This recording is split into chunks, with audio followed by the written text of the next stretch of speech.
Chapter 83. The the school was still quiet when he got to the school. Classes hadn't ended yet.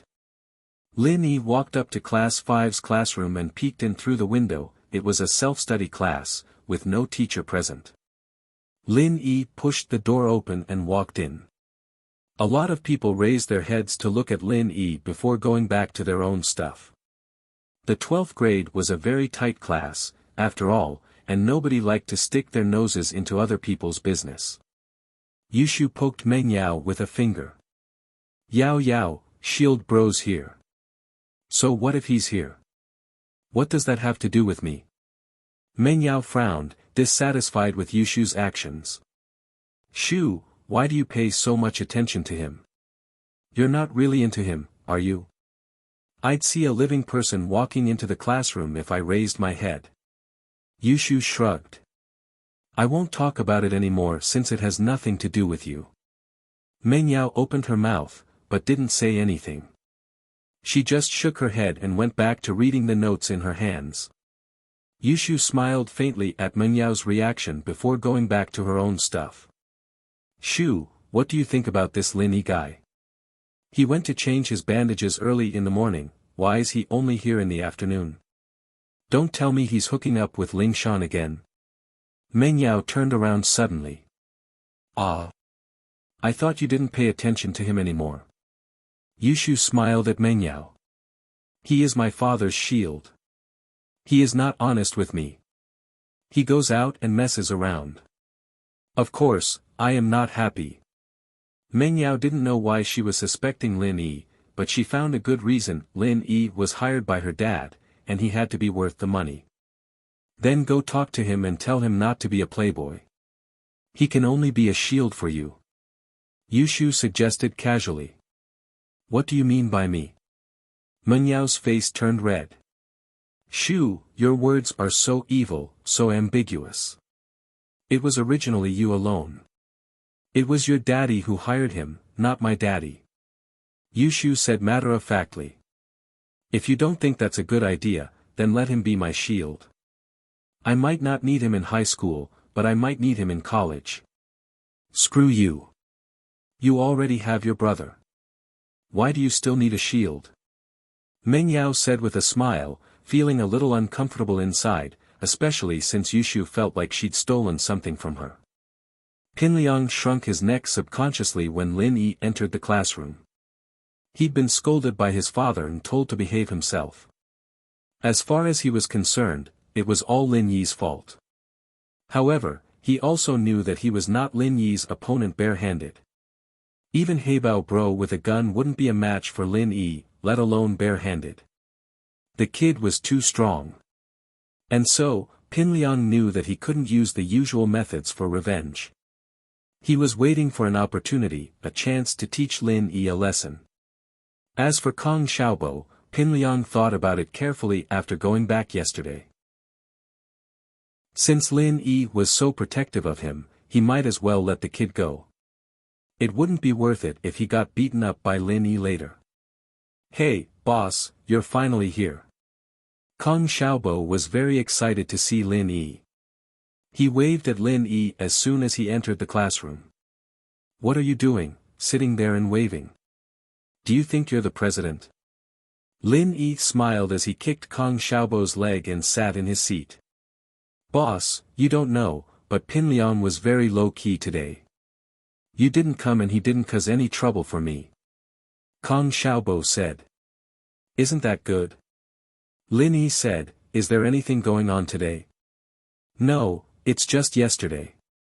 The school made a simple announcement, saying that outsiders came to cause trouble and were arrested by the police. Kong Xiaobo said, fuck.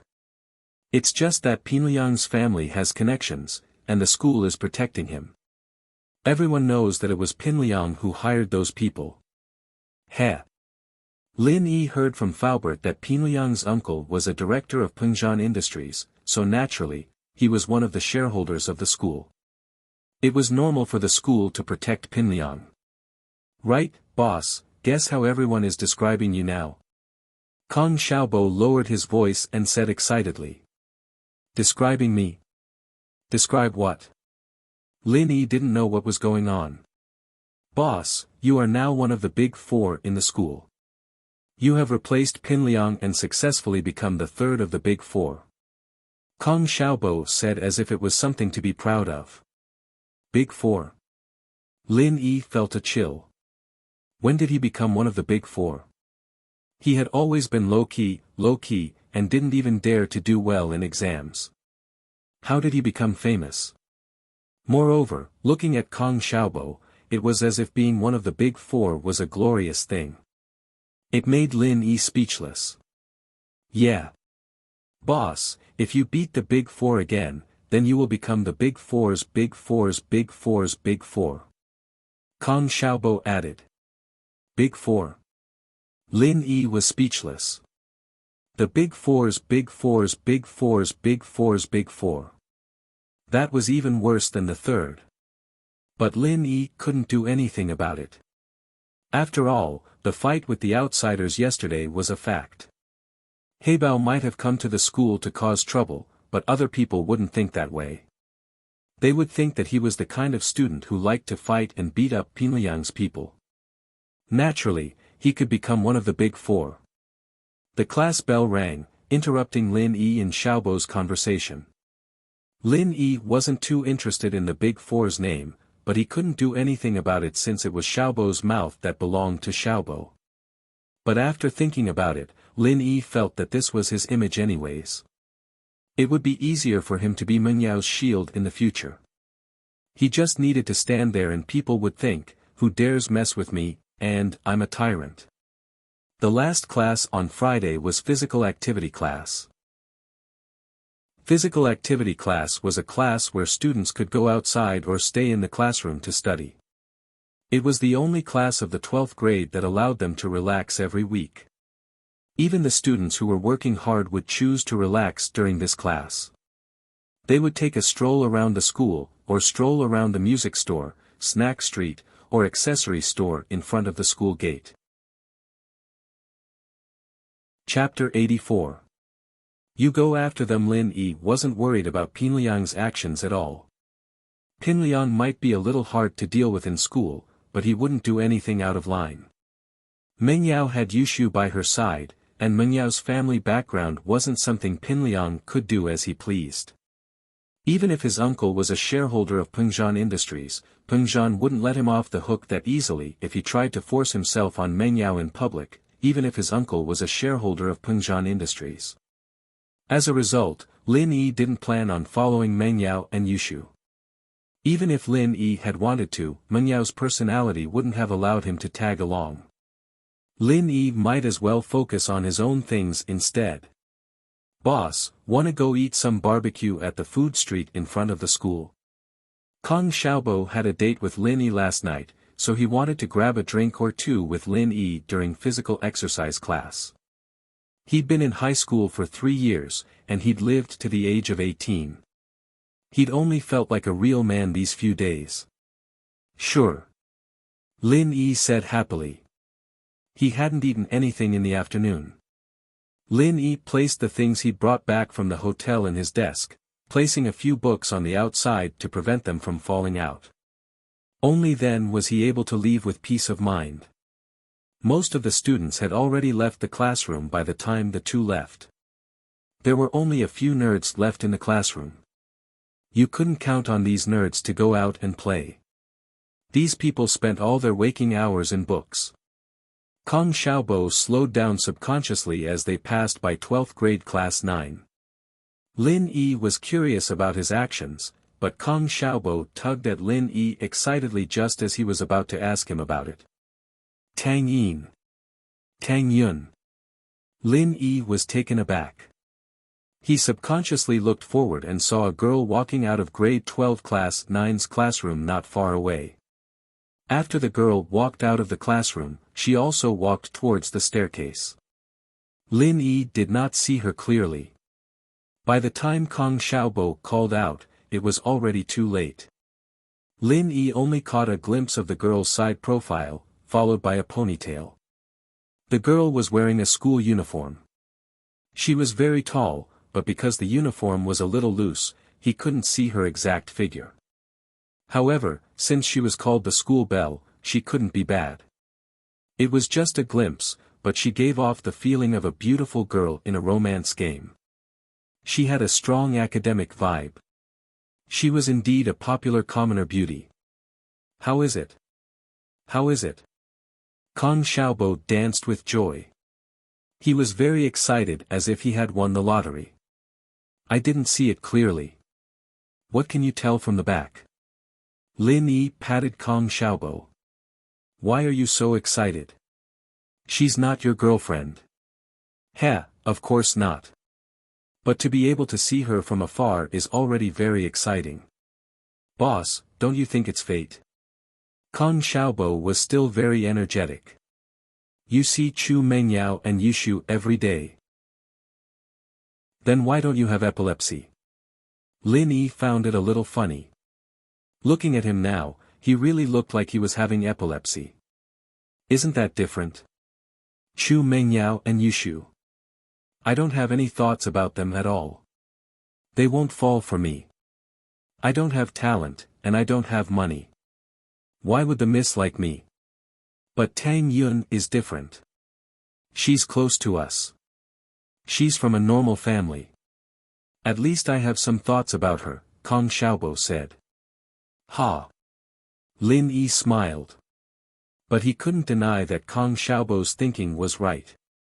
Chu Mengyao and Yushu drove a Bentley to and from school.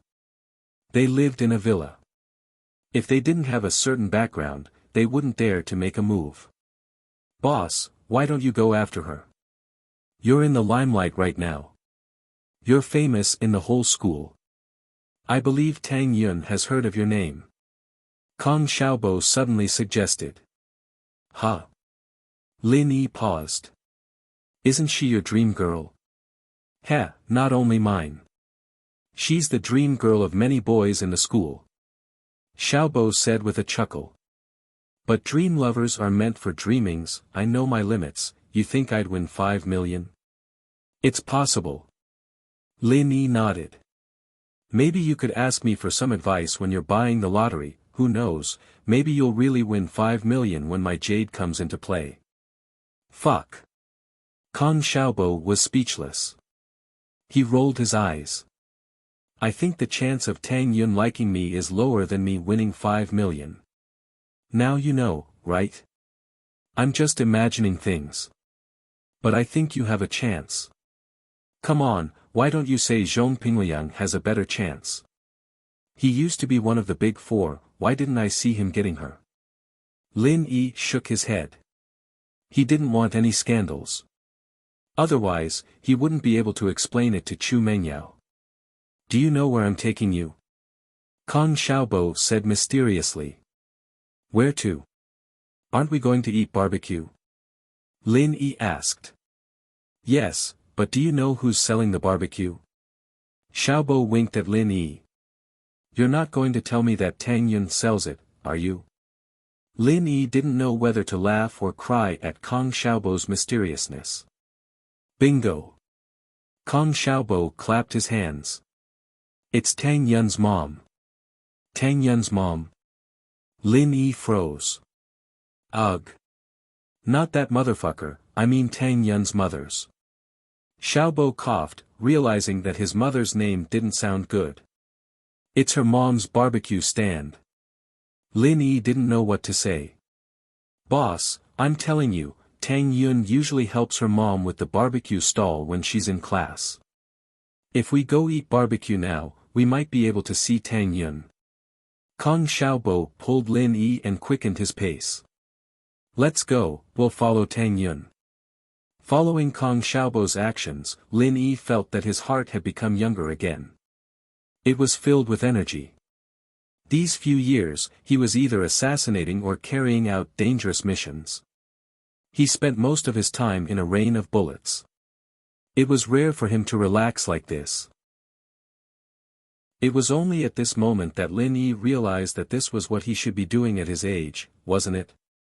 As Kong Xiaobo pulled him to follow the school beauty, Lin Yi felt a sense of excitement in his heart. Following the school beauty was something many boys of his age did. Chapter 85. Established facts. If even Kong Xiaobo knew about it, Zhou Ruoming naturally knew about it as well. After the third period, he brought a group of men to the food street outside of the school.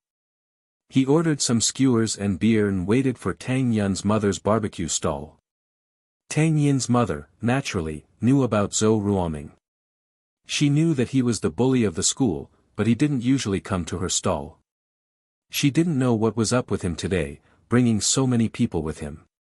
Mrs. Tang was still a bit afraid of Zhou Ruoming. There used to be a seafood stall on the food street that got a stomachache from Zhou Ruoming, and the next day, Zhou Ruoming and his men smashed up the stall.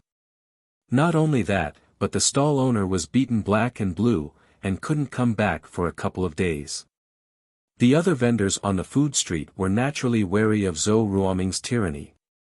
They all tried to find out who he was, and found out that he was one of the big four. From then on, Zhou Ruoming's stall was as careful as they could be, afraid that something would go wrong. They'd even give a small discount when they calculated the bill, afraid that Zhou Ruoming wouldn't be happy about it. Mrs. Tang wasn't the only one selling barbecue on the food street. Zhou Ruoming and the others used to eat at a barbecue stall at the front of the street, to which Mrs. Tang secretly rejoiced. A small business like this didn't make much money, and if something went wrong, she'd have to pay for it. "Young brothers, please enjoy your meal." "Ah." Mrs. Tang carefully placed the chicken wings on Zhou Ruoming's table, but the more careful she was, the more mistakes she made. Mrs. Tang's hand shook when she put the chicken wings down, and the seasoning on the chicken wings fell onto the leg of a fat guy next to Zhou Ruoming, leaving a greasy stain. Sorry. Mrs. Tang was at a loss as to what to do. She was terrified of these young masters, afraid that they'd get up and smash the stall if they didn't like what they were doing. "How about I help you wipe it? I can help you wash it too." Ever since Mrs. Tang had been laid off, she had been relying on the barbecue stand to support the family.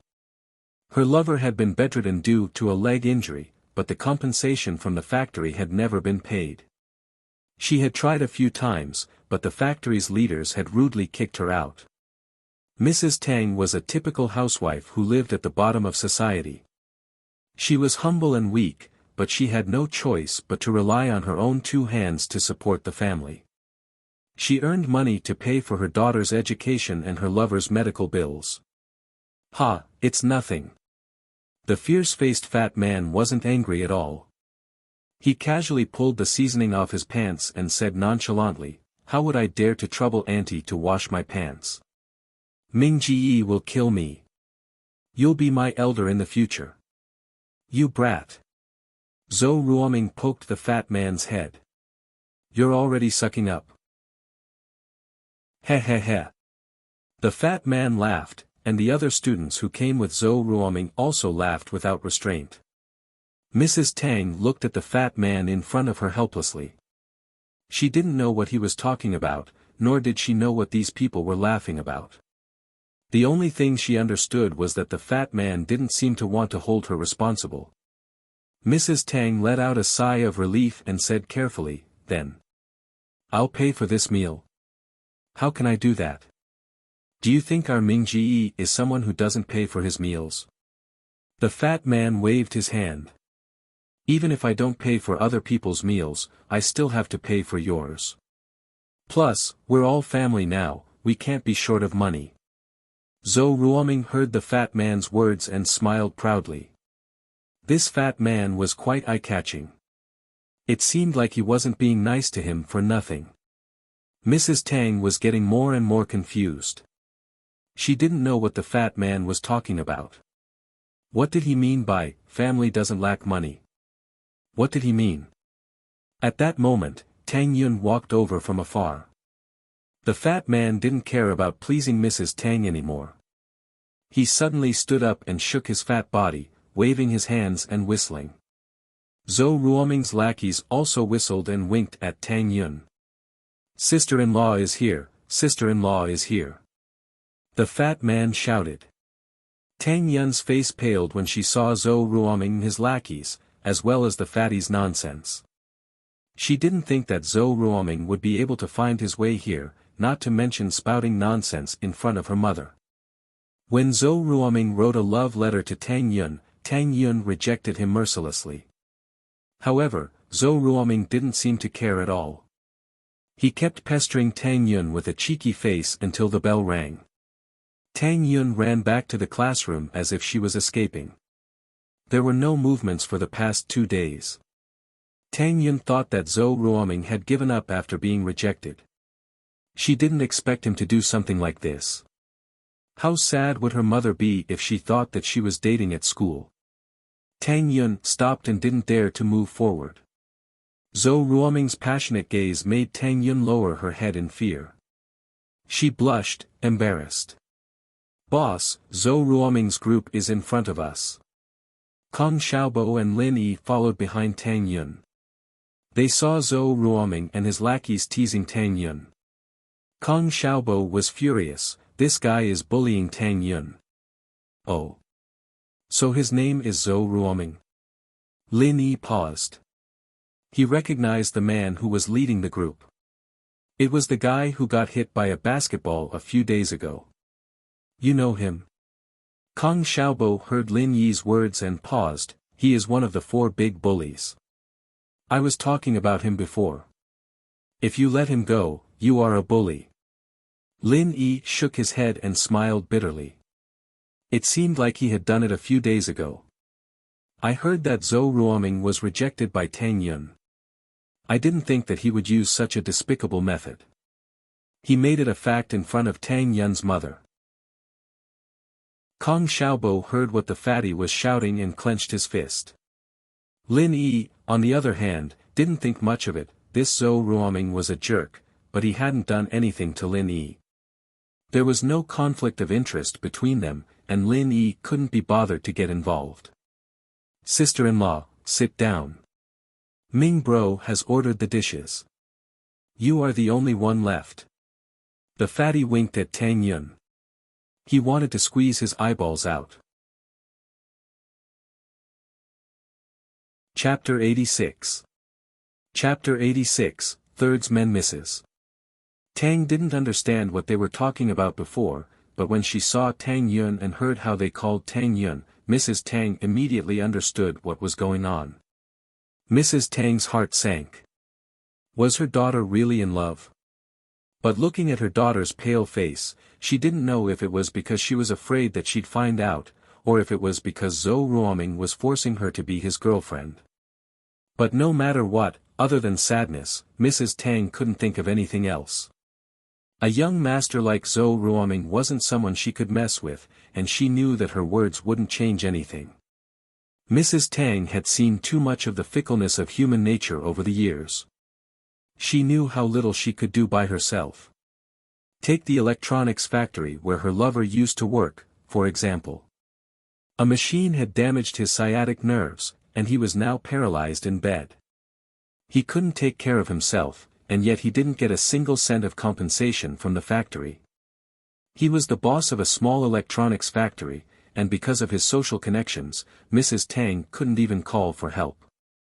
The contract had been tampered with, and there wasn't even a place for her to sue. Just because she went to the factory to ask for medical fees, the boss threatened to cause trouble for her family. He said that he'd find someone to harm her daughter and burn down their house. Mrs. Tang had no choice but to give up. She was the weak one, after all. The entire family's livelihood fell on Mrs. Tang's shoulders. Fortunately, her daughter was a good student. Last semester, she got first place in the school year. Not only was her tuition free, but she also received a scholarship. This made life a little easier for the family. Mrs. Tang froze when she heard that her daughter had a boyfriend. She was angry at her daughter, but at the same time, she wondered if Zhou Ruoming was the one who forced her daughter into this relationship. But it would be fine if he really liked Tang Yin, since Zhou Ruoming's family background wasn't bad. Her daughter wouldn't lose anything if she was with him. She was just worried that he was just messing around with her, and that he'd dump her once he got bored. Mrs. Tang didn't know what the rich young masters' lives were like, but she'd heard about it from others. Tang Yin blushed. She wanted to argue, but Zhou Ruoming's reputation and all the rumors in the school made her a little timid. Rumor had it that Zhou Ruoming had once secretly dragged a girl to the outdoor toilet and raped her. After that incident, he paid the girl a sum of money and helped her transfer to another school. Although it was only hearsay, it was true that the girl had transferred to another school. It was just that the girl's family had benefited from this matter, so they naturally wouldn't make a fuss about it.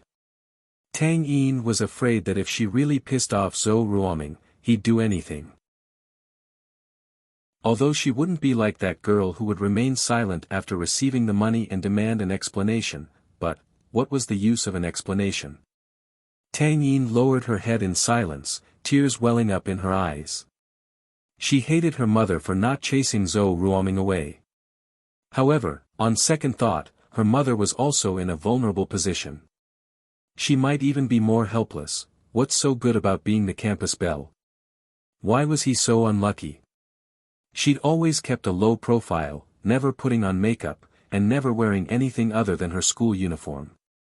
Yet, she still attracted attention. Mengyao and Yushu were also the campus belle, but would Zhou Ruoming dare to do this to them? That bunch of trash. Kong Xiaobo had been acting like a real man these 2 days. He couldn't hold it in anymore after seeing Tang Yin getting bullied by Zhou Ruoming. He clenched his fists and charged over.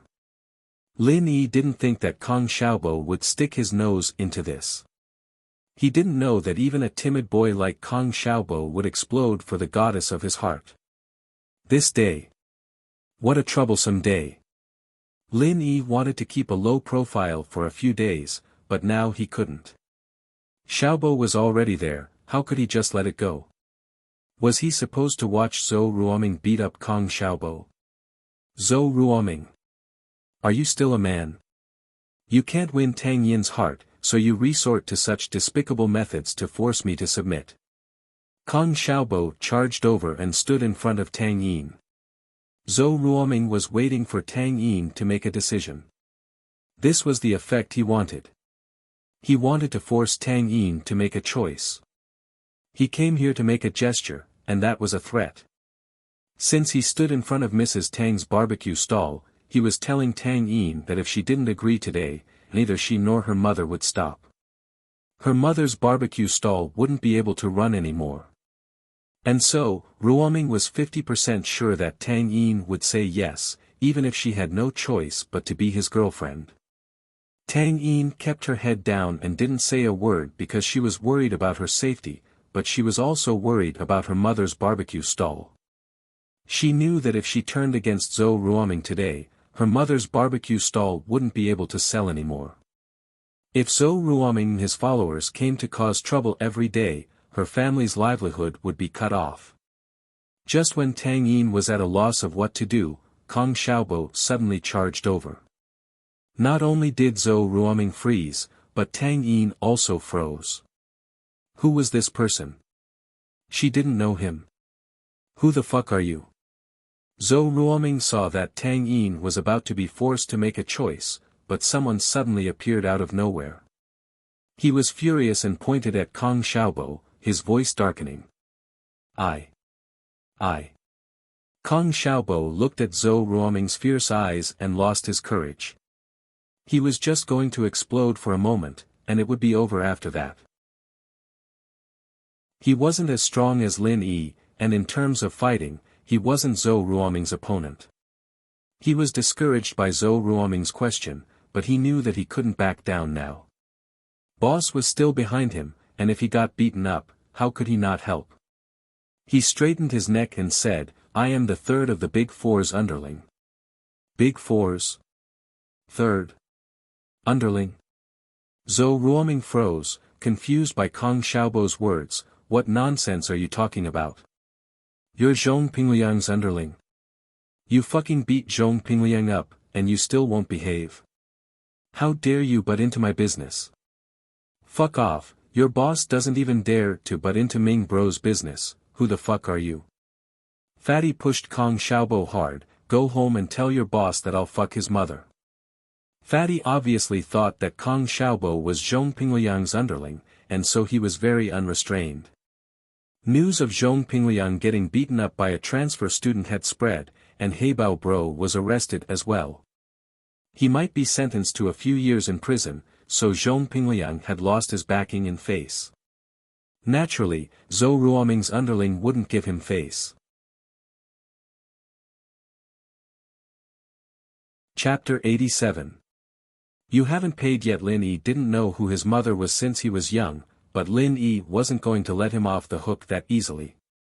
Lin Yi was already brooding over the fact that he was an orphan, and now this guy was dragging his mother into it. Slap. Lin Yi slapped the fatty's face, sending him flying. With Lin Yi's strength, the fatty spun a few times on the ground like a spinning top before falling headfirst onto the ground.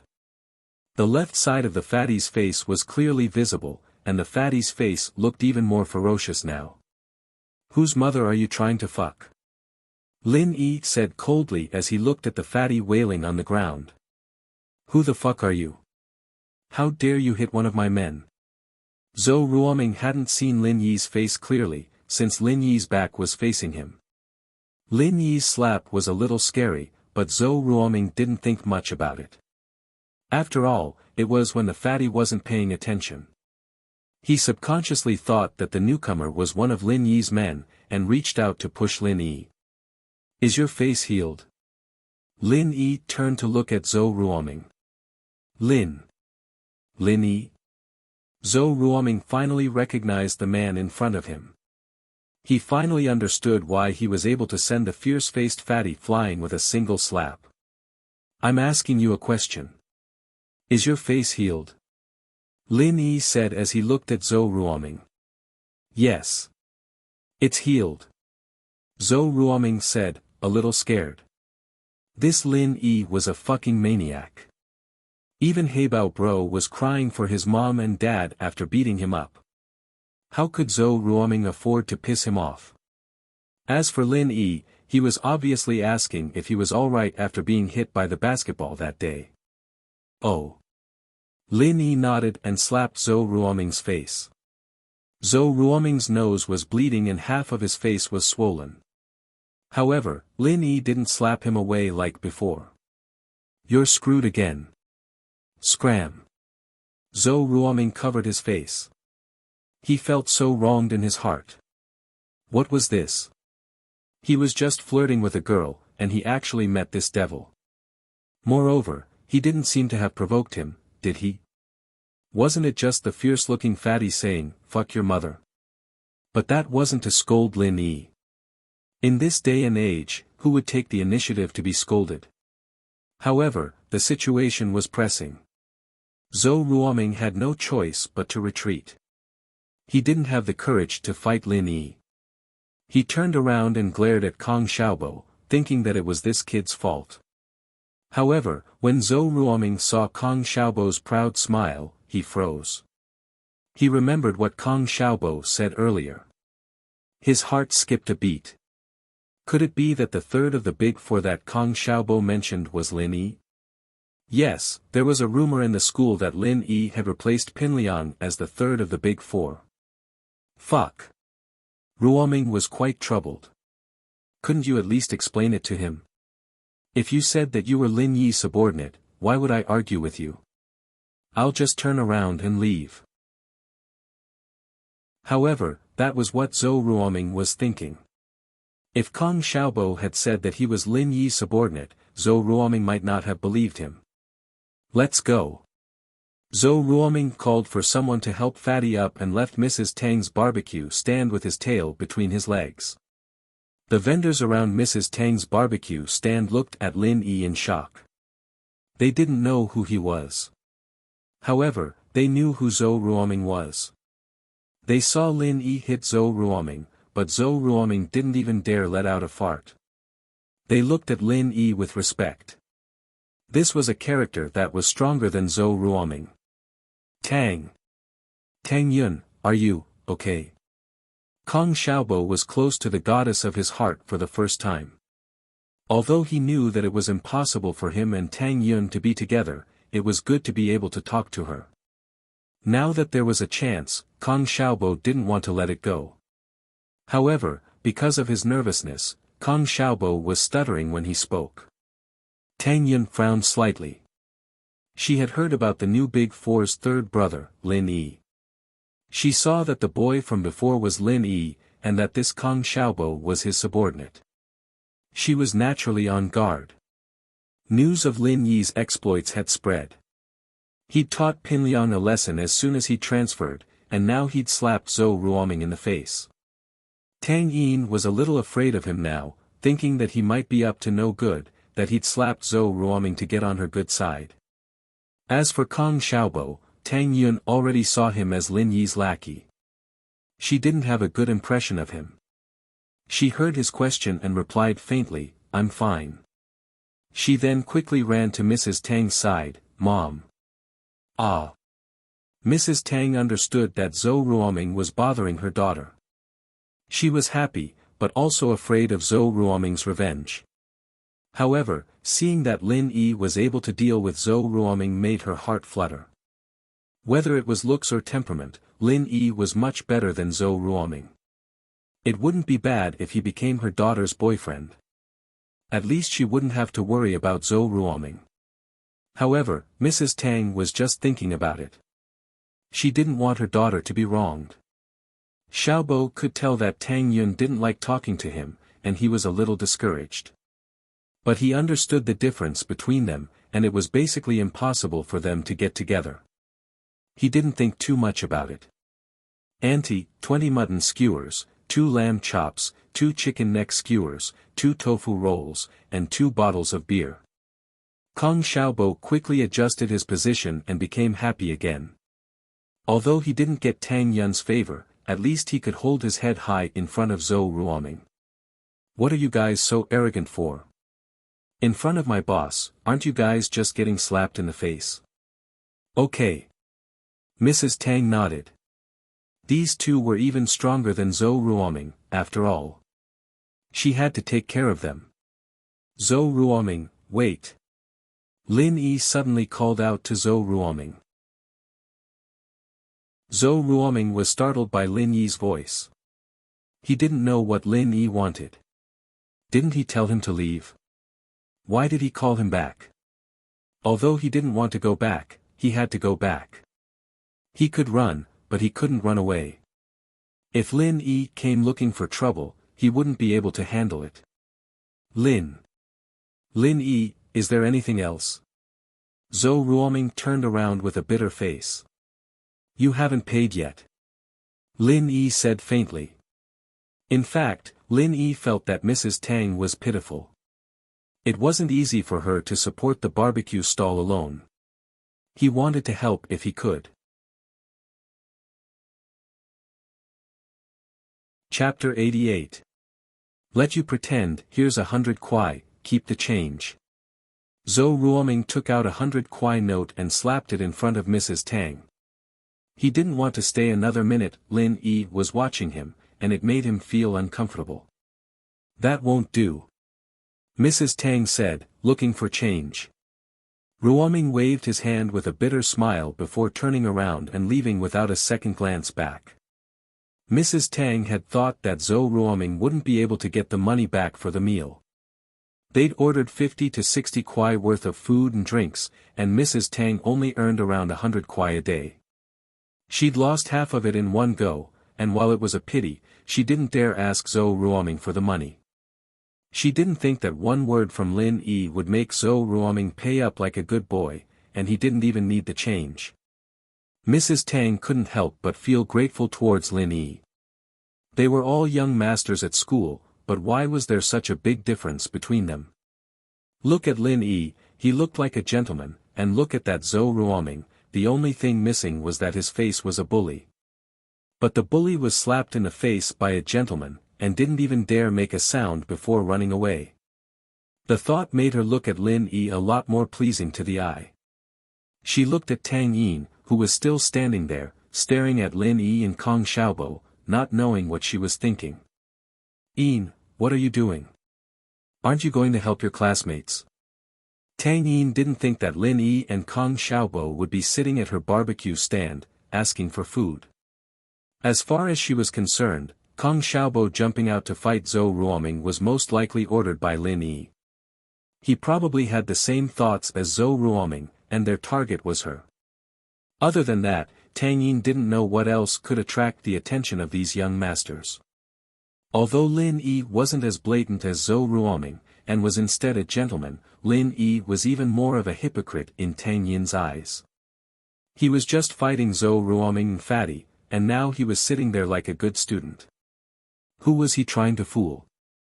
Especially when she saw that her mother seemed to have a good impression of Lin Yi, and even asked her to serve them.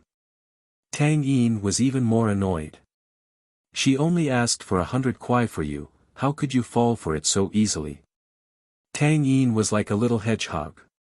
She had been through all these years, and her heart had been locked tightly. Whenever a boy approached her, she would be on guard. But, since her mother had called her, Tang Yin could only agree no matter how unwilling she was. She went to the stand and took 2 bottles of beer, and placed them on Lin Yi and Kong Xiaobo's table. She didn't even look at them and returned to Mrs. Tang's side. Wine starter. Kong Xiaobo saw that Tang Yin only took the bottle of beer and didn't pick up the starter, and that Tang Yin was unhappy. He could only smile bitterly and ask carefully. Yin, what's wrong? Can you open the bottle for your classmate?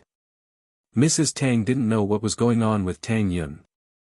She was fine just a moment ago, but all of a sudden, her face turned cold. She lowered her head like she was wronged when facing Zhou Ruoming, but when facing Lin Yi, she turned on him just because he was a nice guy.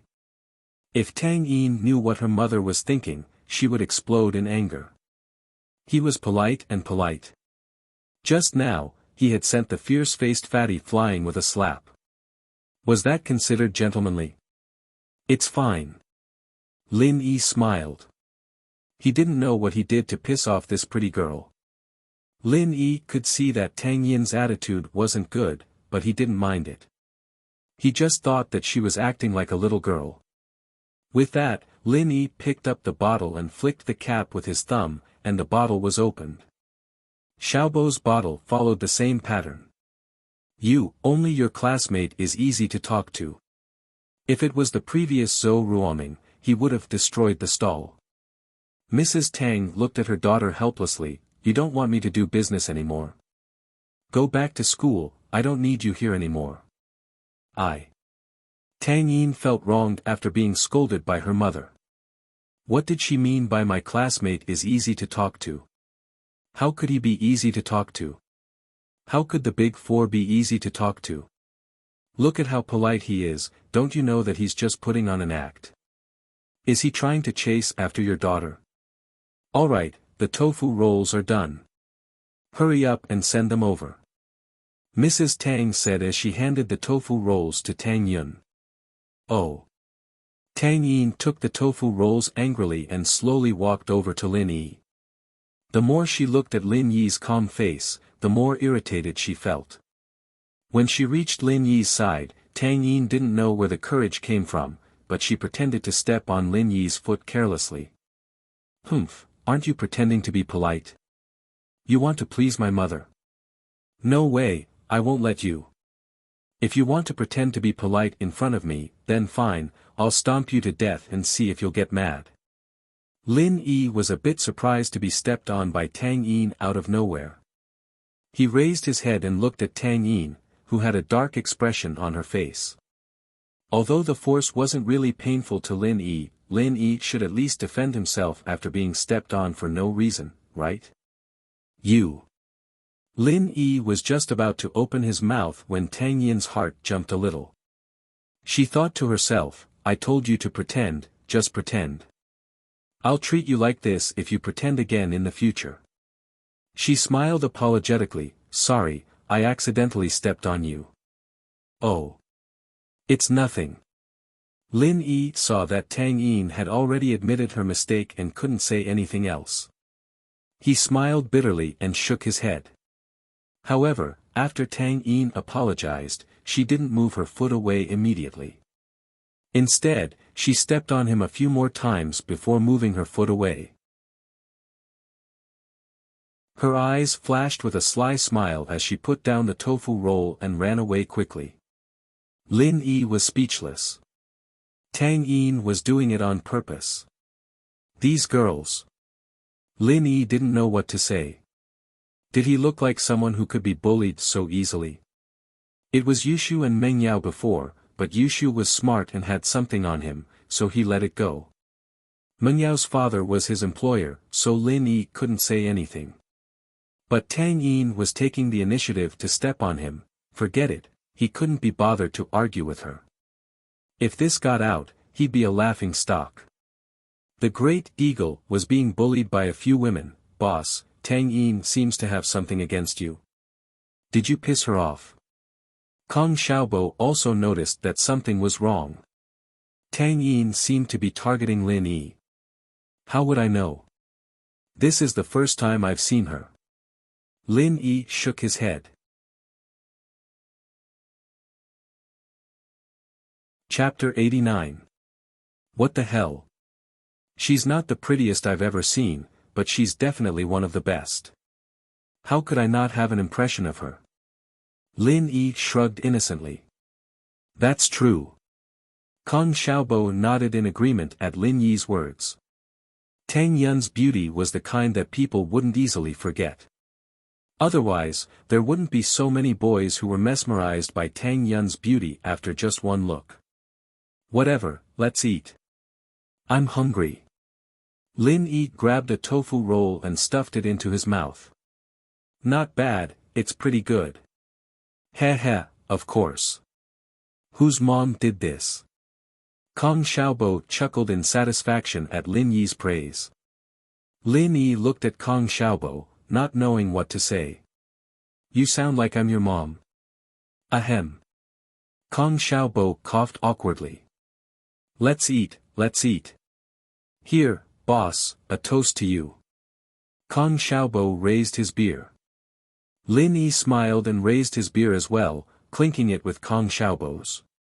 It didn't take long for the other dishes that Kong Xiaobo ordered to arrive. Tang Yin, however, seemed to be looking for trouble. She'd either throw the skewers on the table or bump into Lin Yi on purpose. This pretty girl was quite interesting.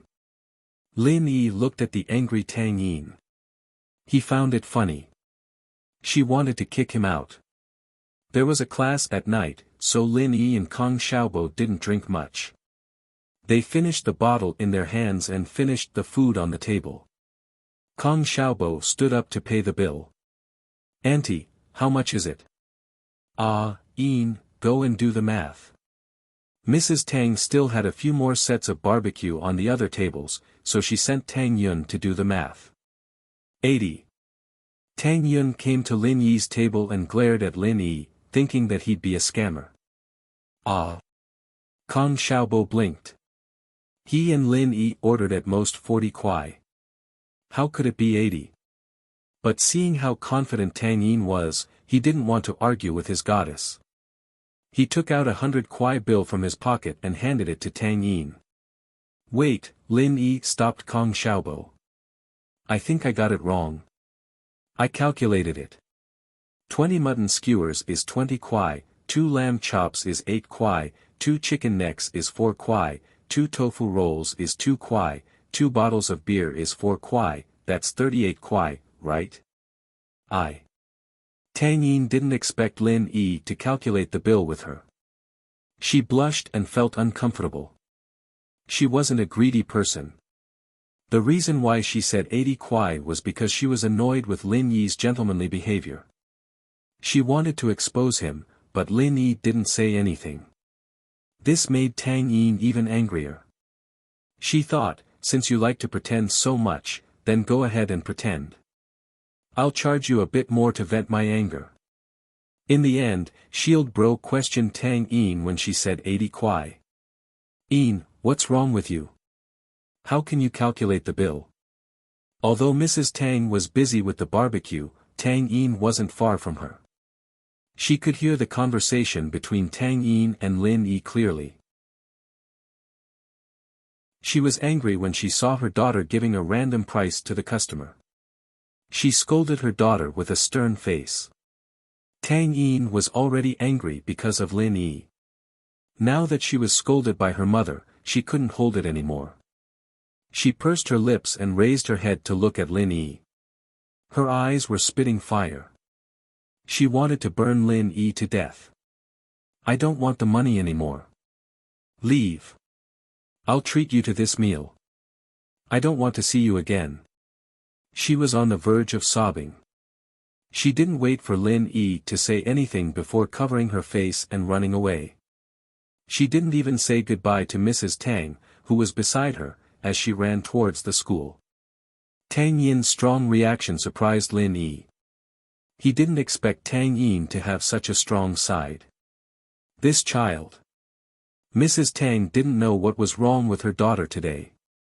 The boy in front of her helped her out.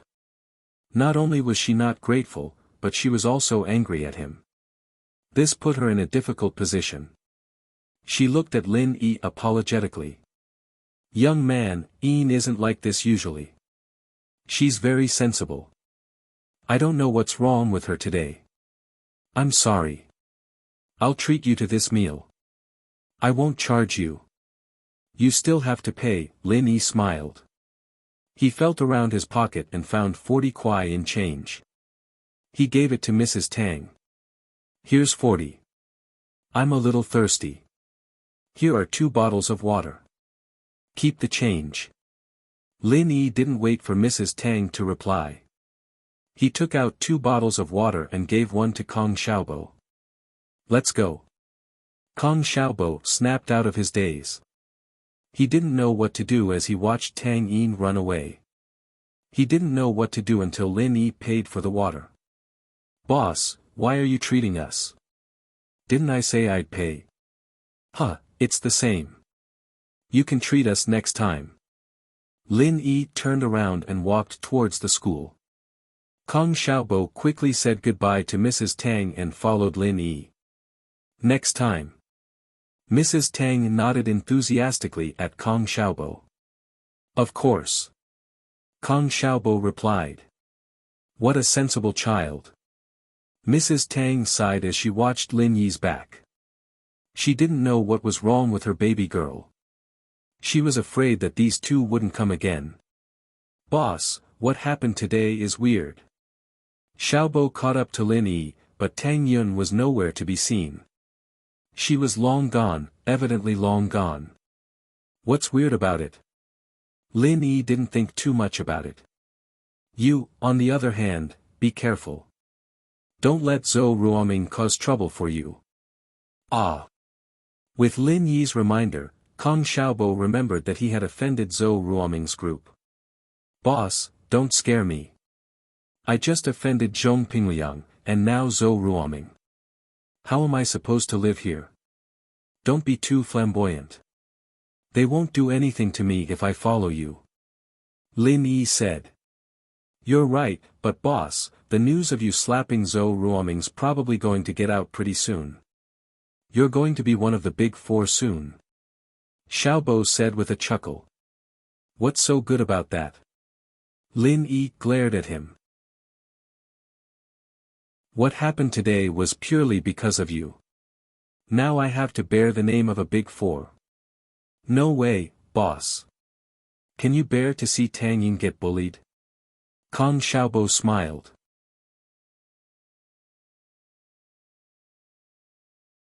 Chapter 90.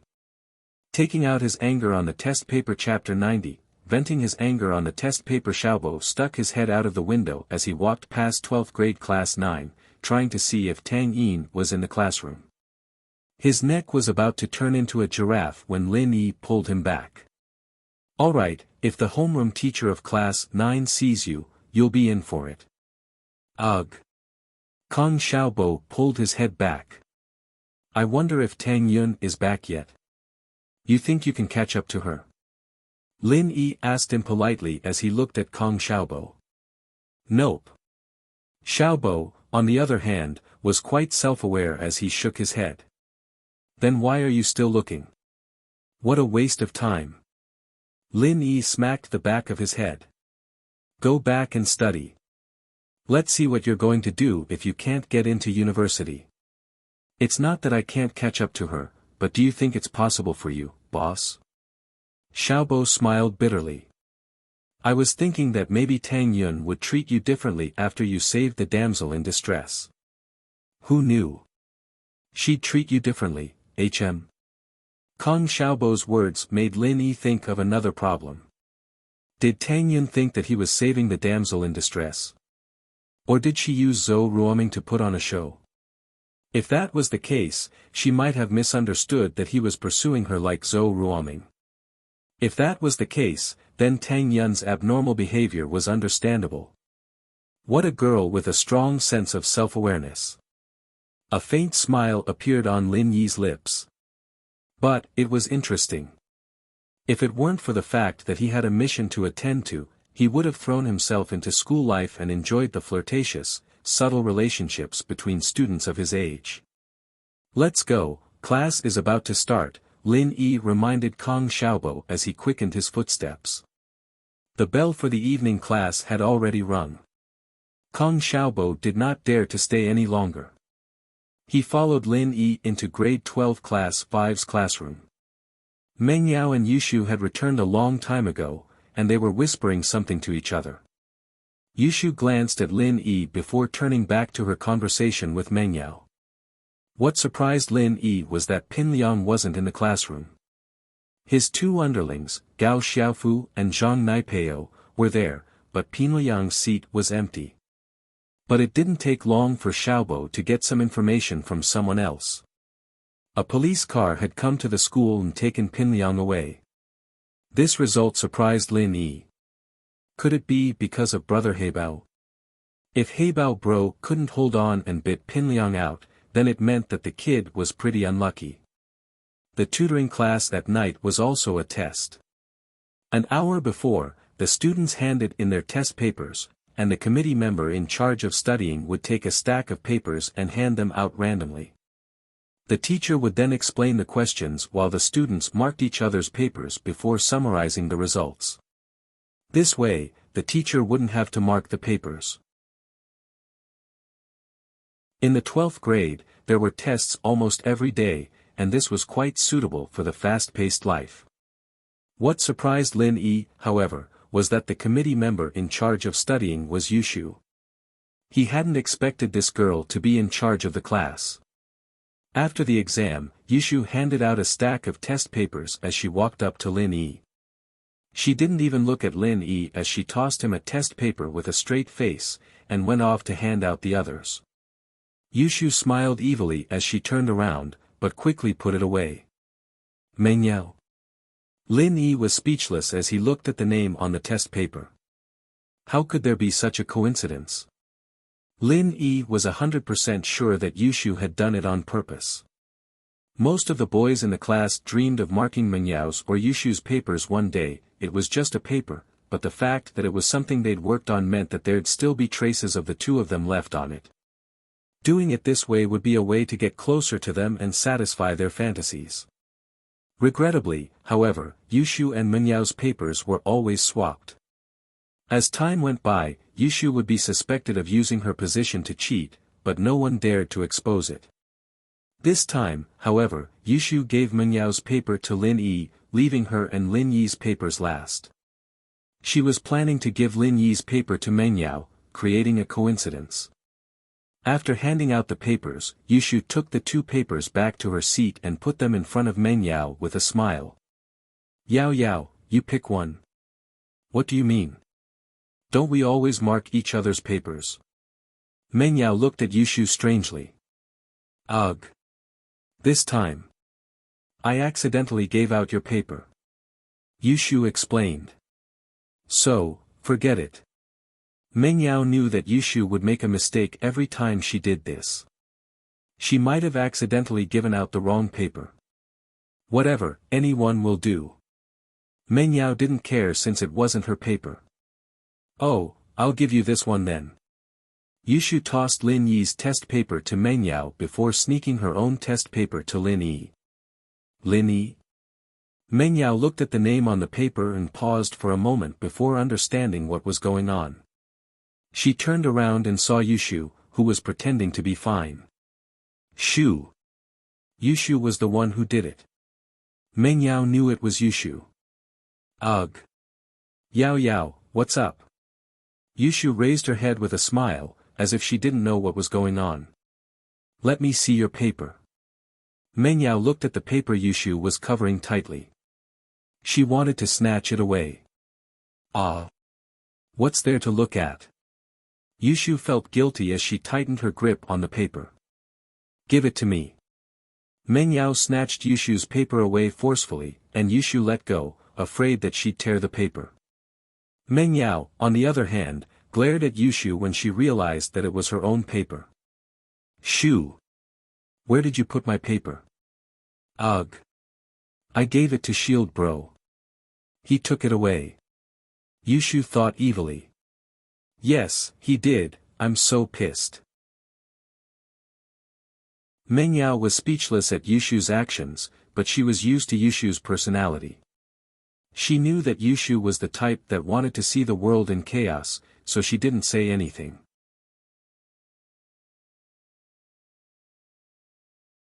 Chapter 91. Chapter 91, Sensational Results. Yushu couldn't help but shiver at the sight of Meng Yao's messed up papers. This was way too much. She couldn't help but chuckle to herself when she thought about the expression on Lin Yi's face when the results were announced. Lin Yi, on the other hand, didn't think that his paper would end up in Meng Yao's hands. He thought that Yushu was just messing around and gave him Meng Yao's paper. Boss, whose paper are you marking? Kong Xiaobo asked casually as he turned his head. Ugh. Meng Yao's. Lin Yi said awkwardly. Ah. Seriously? Kong Xiaobo's eyes went wide as he stared at the name on Lin Yi's paper. Seriously? How did her paper end up in your hands? Didn't she and Yushu take turns marking papers? How would I know? Yushu sent me this one. Lin Yi said with a shrug. She must have sent it to the wrong person. Kong Xiaobo sighed. Boss, you're really lucky. Meng Yao's paper is one of the things that all the boys in the class want to get close to, but you got it. Lin Yi smiled, not explaining. There really wasn't a way to explain this. He couldn't just tell Xiaobo that Yushu did it on purpose, could he? Kong Xiaobo would definitely ask why Yushu did it on purpose, and his relationship with Meng Yao would be exposed as well. As for Meng Yao's test paper, Lin Yi was very serious about it. Meng Yao was always fierce to him, but Lin Yi knew that most of the time she didn't mean what she said. Especially that night when Yushu invited him to dinner with her, Lin Yi could tell that Meng Yao was a good person at heart. She was just a little spoiled, that's all. Meng Yao's grades weren't bad, but it was inevitable that there would be mistakes on the papers. Lin Yi would write down her mistakes on the back of the paper as he marked them, writing down the correct way to solve them, even more detailed than what the teacher had taught him. What surprised Lin Yi was that Meng Yao had solved the last extra question, and it was the exact same way the teacher had taught her. It seemed that the girl was quite hard-working. However, Lin Yi knew another way to solve the extra question. He didn't know if the teacher hadn't noticed, or if the teacher thought that the basic solution was enough for this extra question, but Lin Yi didn't tell them the shortcut solution. Of course, none of the students objected to it. This extra question was difficult, and it was beyond the scope of the syllabus. There were very few people who could solve it, let alone get it right. Lin Yi wrote down the solution he knew on the back of the paper, and flipped the paper to the front. He calculated the score, 139, which was a high score. Usually, the exam questions were harder than the real exam questions, and this was a common practice in these high schools. It was the only way to improve the students' overall ability, and it also made them feel more pressured. After finishing the last extra question, the teacher asked everyone to write down the marker's name at the back of the paper, and then pass it to the front. This was to prevent people from grading the paper carelessly. Meng Yao gave Lin Yi a 0, and signed her name at the end of the paper. Humph, even if Lin Yi saw it, he wouldn't dare cause trouble for her. When the marks were being recorded, Yushu looked at Lin Yi's paper and smiled. She then said to the teacher, Lin Yi, 0. Huh? Teacher Lu froze. Not only was Teacher Lu stunned, but the other students who were paying attention to the results were also stunned. It had been a few years, and they had never heard of anyone giving a 0. Other than cheating, there was no way someone could give a 0 even if they were blind, right? Who marked the paper? Teacher Lu frowned. Meng Yao. Yushu said with a grin. Teacher Lu nodded. She vaguely knew that Peng Zhan, the director of the school, was behind Lin Yi, and Meng Yao was Peng Zhan's daughter. These two didn't have much interaction in the school, but who knew where Lin Yi came from? And when he came, he got into a huge conflict with Meng Yao's pursuer, Zhong Pingliang. It was complicated, and Teacher Lu didn't want to interfere. These young masters and princesses were the hardest to manage. So when she heard that it was Meng Yao who marked the paper, Teacher Lu didn't say anything. Yushu's voice wasn't loud, but the class was quiet, so everyone heard her. They couldn't help but look at Lin Yi sympathetically.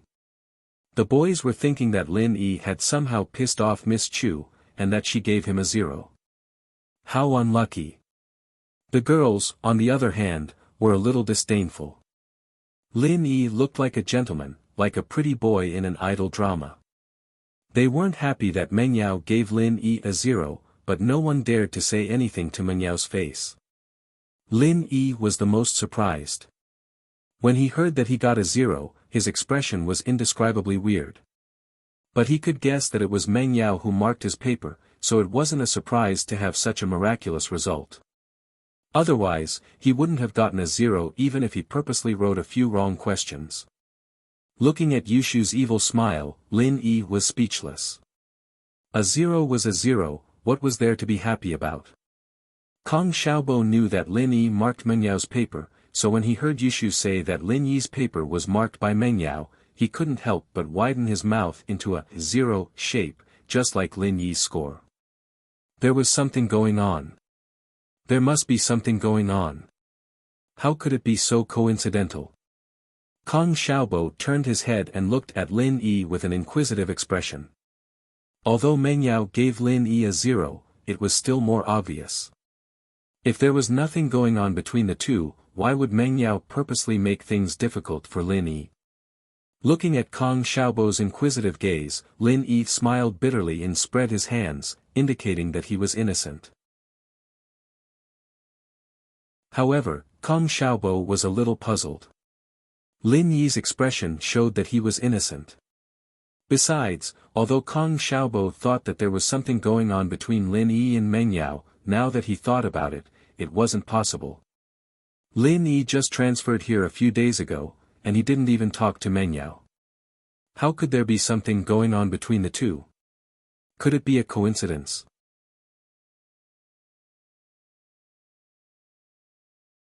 Chapter 92.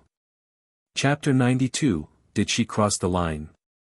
Meng Yao looked at the nonchalant Lin Yi in the front passenger seat, a little confused. She'd thought that she'd get a scolding from Lin Yi after school, since she'd caused Lin Yi to lose a lot of face in front of the whole class. Meng Yao had vented her anger at Yushu on Lin Yi's test paper, but regretted it when Yushu announced the results. She felt that she'd gone overboard, and was prepared for Lin Yi's scolding on the way home from school. She'd prepared for the worst-case scenario. She'd just apologize to Lin Yi if the worst came to worst. She'd just apologize to him. But Lin Yi hadn't mentioned the results ever since he'd gotten in the car. He didn't even say a word, just sitting there quietly like he always did. Meng Yao couldn't sit still when Lin Yi didn't say anything. Why wasn't he reacting? Was he really angry? Meng Yao felt a little resentful at the thought. She'd even prepared herself to apologize to him, and he was still putting on airs. Hey! How can a man be so stingy? Meng Yao humphed, unable to hold it in any longer. Lin Yi was thinking about when he'd give the medicine to Huaijuan when Meng Yao's words startled him. He turned around, confused. You! Are you talking to me? Of course. Is there anyone else in the car other than you? Meng Yao said, a little displeased. Ugh. Lin Yi looked at Faubert, sweating profusely. Oh, Faubert, you're really pitiful, getting castrated by the miss for the second time. Ahem. Faubert coughed helplessly as Lin Yi stared at him. Ugh. Meng Yao realized that she'd been being too presumptuous. She'd let Faubert enter the palace once more. Faubert's the driver, so he doesn't count. I'm talking about you. A driver doesn't count as a man. Lin Yi was even more speechless. What kind of theory was this? However, seeing that Faubert didn't say anything, Lin Yi naturally wouldn't say anything. How am I stingy? Are you mad at me for marking your papers today? Meng Yao said as she glared at Lin Yi hatefully at the question he already knew the answer to. Marking papers? What's there to be angry about? Lin Yi was confused. Yushu was the one who gave us the test paper. Yushu, on the other hand, could see that he really didn't know what Meng Yao was talking about. She held back her laughter as she explained. Shield bro, Yao Yao's trying to say that she gave you a 0. Do you hate her for that? Oh. Lin Yi finally understood what Meng Yao was talking about. It's fine, I've already thrown it away. Looking at Lin Yi's nonchalant attitude, Meng Yao was pissed off. She apologized to him out of goodwill, and what kind of attitude was this? She wouldn't have bothered with him if she knew he didn't care. Humph. Even if she gave him a 0, at least it had her signature on it. The other boys in the class were dying to have it, but he threw it away. The atmosphere in the car was a little awkward. Lin Yi didn't usually talk much, but Meng Yao was always chatting away with Yushu the moment they got into the car. Today, however, her face was dark and sullen, as if she wasn't happy at all. Yao Yao, okay, it's my fault today, okay? Don't be angry anymore. Seeing the weird atmosphere between Meng Yao and Lin Yi, Yushu, the culprit, apologized to Meng Yao carefully. She grabbed Meng Yao's arm and swung it back and forth. I'll deal with you tonight. Meng Yao naturally couldn't get angry at Yushu, but she still glared at her. You just want to see the world in chaos. In fact, Lin Yi didn't care about what happened earlier at all. He came to school with the idea of enjoying the high school life. It was all part of his mission, so why would Lin Yi take it seriously? Maybe he would run into the forest again one day, and everything here would just be an interlude in his memory. It would become an eternal memory. After dinner, Meng Yao pulled Yushu upstairs, probably due to the awkwardness of what had happened during the day. Lin Yi didn't hold back either, and started wolfing down the food in the dining room. General Weiwu, on the other hand, saw Lin Yi gnawing on the ribs and got jealous. It stuck its tongue out and walked around the dining room. Perhaps its instincts told it that Lin Yi was a dangerous person, so General Weiwu didn't dare to go near him. However, it was greedy for the ribs in Lin Yi's hands. Before Lin Yi was here, Meng Yao and Yushu's leftover ribs would all go into General Weiwu's stomach. But since Lin Yi came, it could only eat his high-grade dog food. Although the dog food was high-grade and expensive, it couldn't compare to the delicious ribs. But it wasn't stupid. Dogs like Rottweilers had high IQ, and they were more sensitive to the outside world than humans. This was why many places trained large numbers of police and military dogs. Humans couldn't sense it, but dogs could. So General Weiwu was quite afraid of Lin Yi's murderous aura on the day he came. From its perspective, Lin Yi was a dangerous person. So no matter how jealous it was, General Weiwu didn't dare to snatch it. Humans were afraid of death, and so were dogs. Lin Yi looked at General Weiwu, who was walking in circles in front of the dining room. He could guess what General Weiwu was thinking. He threw a few ribs that he couldn't chew very well to General Weiwu. General Weiwu wanted to cry. Since when did he get treated like this? He could only eat the leftovers of others. How humiliating. But it was better than nothing, right? Plus, Lin Yi was looking at him. If he didn't eat it, he might get beaten up. With that thought, General Wei Wu happily ate the ribs Lin Yi threw to him. It didn't feel so wrong after tasting the aroma of meat that it hadn't tasted for a long time. It was good enough that it was able to eat it. Meng Yao and Yushu went upstairs and took out the test paper they did today. They were ready to reread their mistakes so that they wouldn't make the same mistake in the future. She regretted it when she was in school, so she didn't look at the test paper that Lin Yi marked for her carefully. She only looked at the marks left by Lin Yi when she got home. Meng Yao's heart ached as she looked at the pretty handwriting, listing all of her mistakes on the back of the test paper, along with the solutions. She regretted what she'd done today. She'd messed around with Lin Yi's answers and gave him a 0, but Lin Yi had gone to the trouble of listing all of her mistakes out, even listing out the solutions. She really went overboard.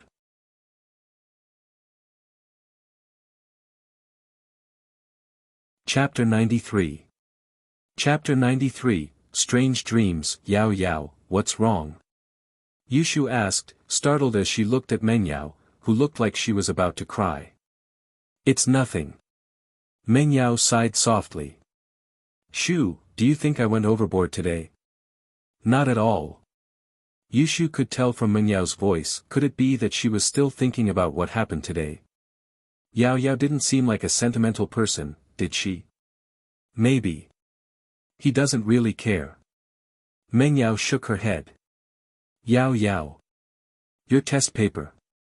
Yushu asked, surprised as she realized that Meng Yao's test paper was filled with the steps to solve the problem. Shield Bro wrote this for you.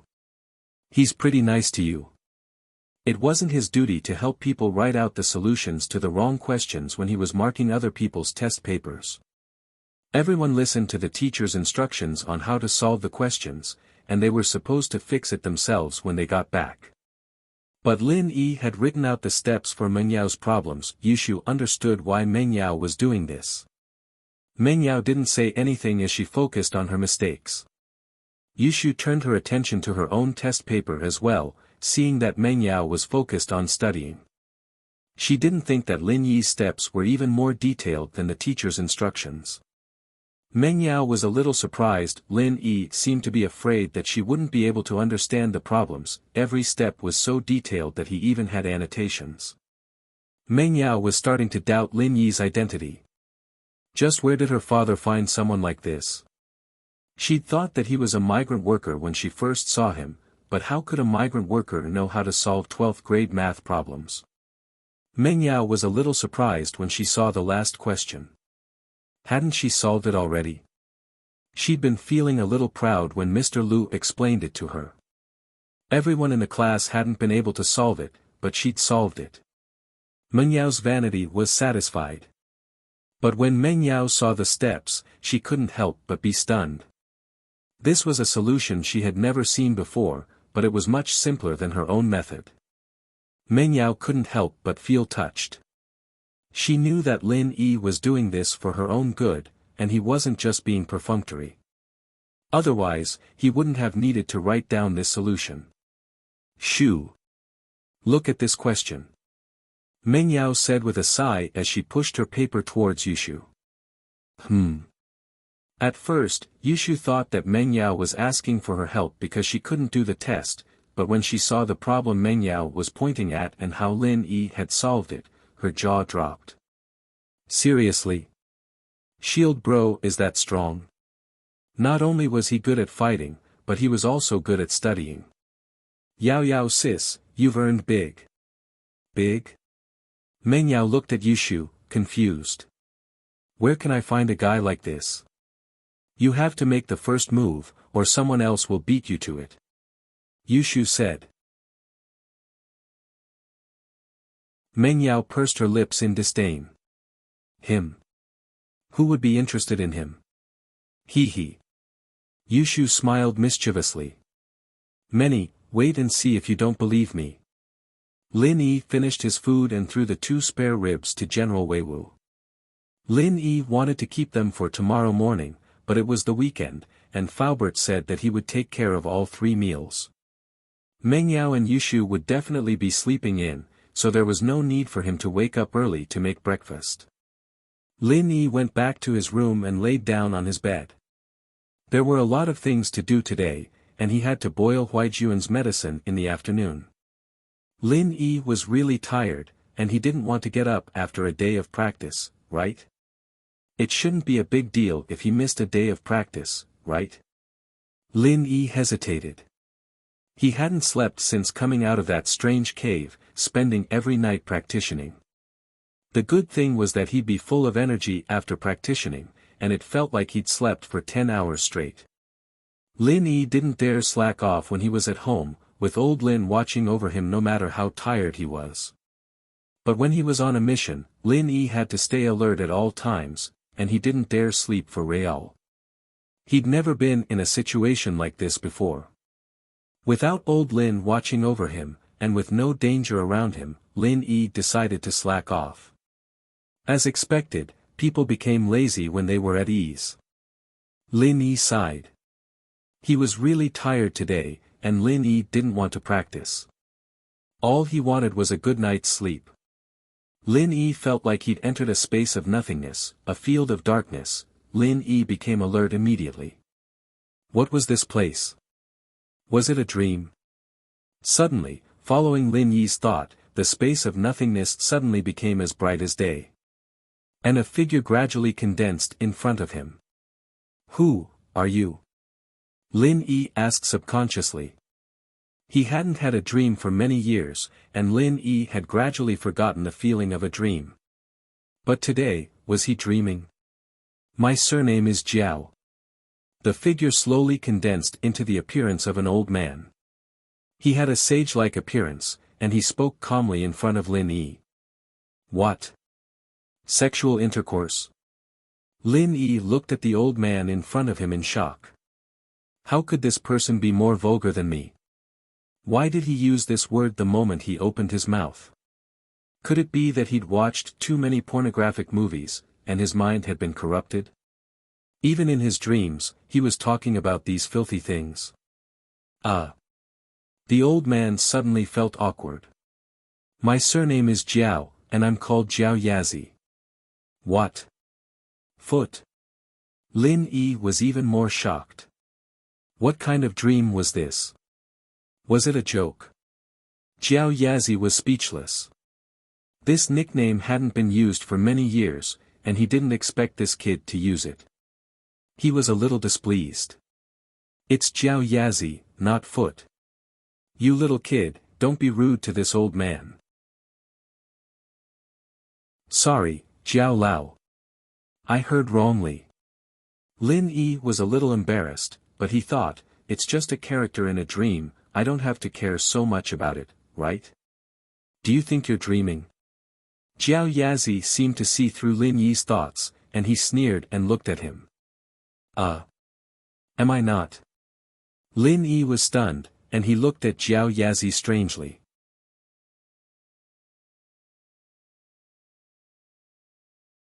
Chapter 94.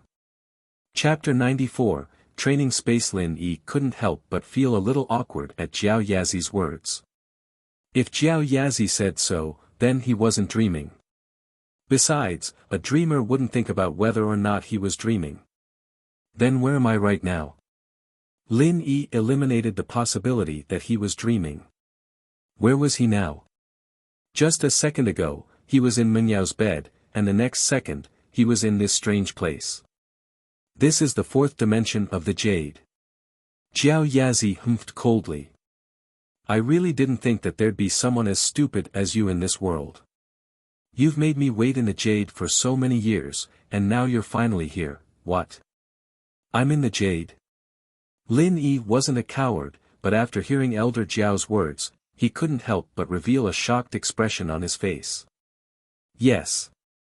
Jiao Yazi frowned. Was this the fated one? This fated one was a little too weak, then how did I get in? Lin Yi asked. Jiao Yazi had said that he'd been waiting for Lin Yi in the Jade for so many years, and Lin Yi had only just come in. I came in as soon as you went to sleep. Jiao Yazi said faintly. Wah. Lin Yi was stunned. It's that simple. How hard did you think it would be? Jiao Yazi rolled his eyes.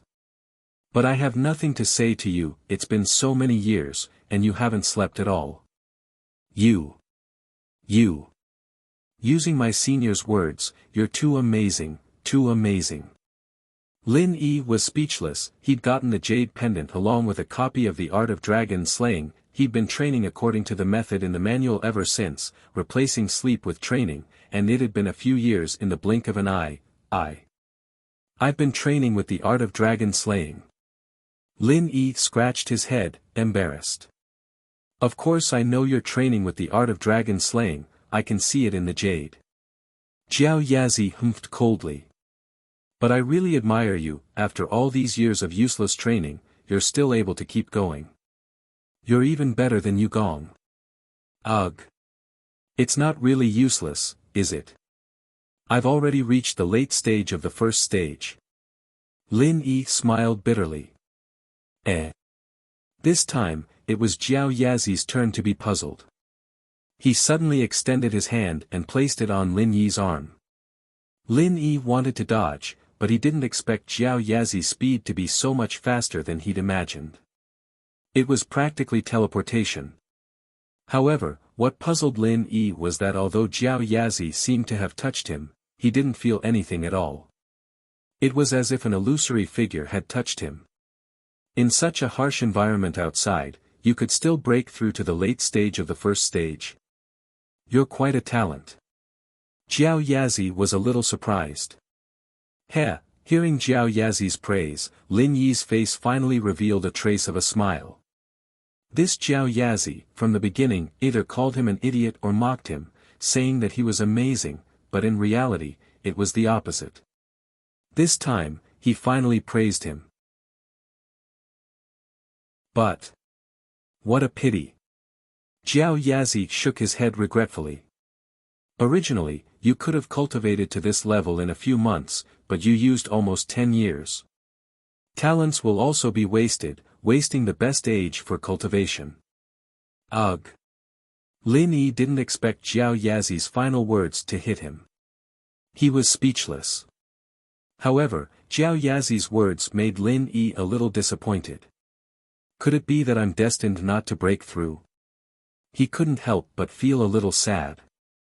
You mean, I can't break through the first stage and advance to the second stage? Break through the first stage. Your goal is only to break through the first stage. Jiao Yazi was startled. He didn't expect this guy to have such a low requirement. Could it be that I can continue to break through? Lin Yi was also startled. If you entered here 10 years ago and didn't say those big words, I'm guessing that you would have broken through the third stage by now. Jiao Yazi said with a face full of pity. However, with your current age, although it's not difficult to break through the third stage, the older you get, the greater the obstacles will be. Lin Yi wanted to cry but no tears came out. Thinking back, he was really the victim of his own diligence. Originally, after obtaining the Xianyuan dragon beheading skill, he started to cultivate diligently. In the end, it led to the current situation. If he knew this would happen, he would have just taken a nap. Sigh, but don't be discouraged.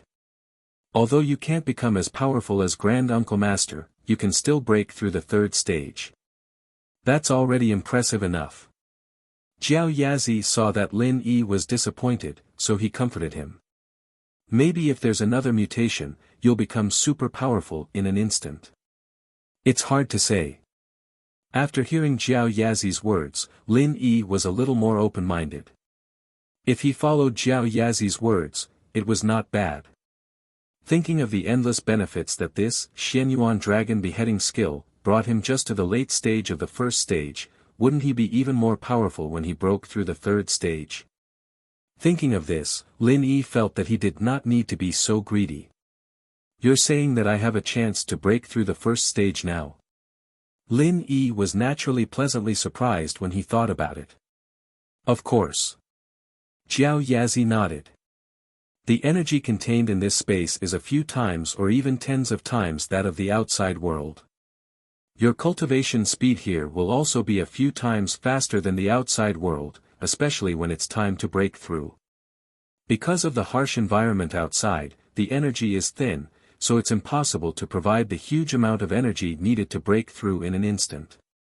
This is also the main reason why you repeatedly failed to break through. Ah. This was the first time Lin Yi heard about energy. Originally, when he cultivated, he did absorb something similar to vital qi from the natural world, but he did not know what it was. Perhaps it was called vital qi in some martial arts novels, but it was what Jiao Yazi referred to as energy. However, I advise you to stop talking about me and you. Hurry up and cultivate. The mechanism of the stone door was personally set up by Martial Granduncle. Not to mention that I'm just an illusion, even if I were here in person, I wouldn't be able to force it open. Jiao Yazi glanced at Lin Yi and said faintly, if you don't want to miss this 5-year period, then stop talking nonsense. Lin Yi was shocked. That's right, the 5-year period was about to end, but he did not expect to unintentionally discover a shocking secret of this jade pendant. Originally, he thought that this jade pendant was just a mysterious item that could predict misfortune. He did not expect that this jade pendant was actually a cultivation space. Moreover, there was a person named Jiao Yazi waiting for him inside.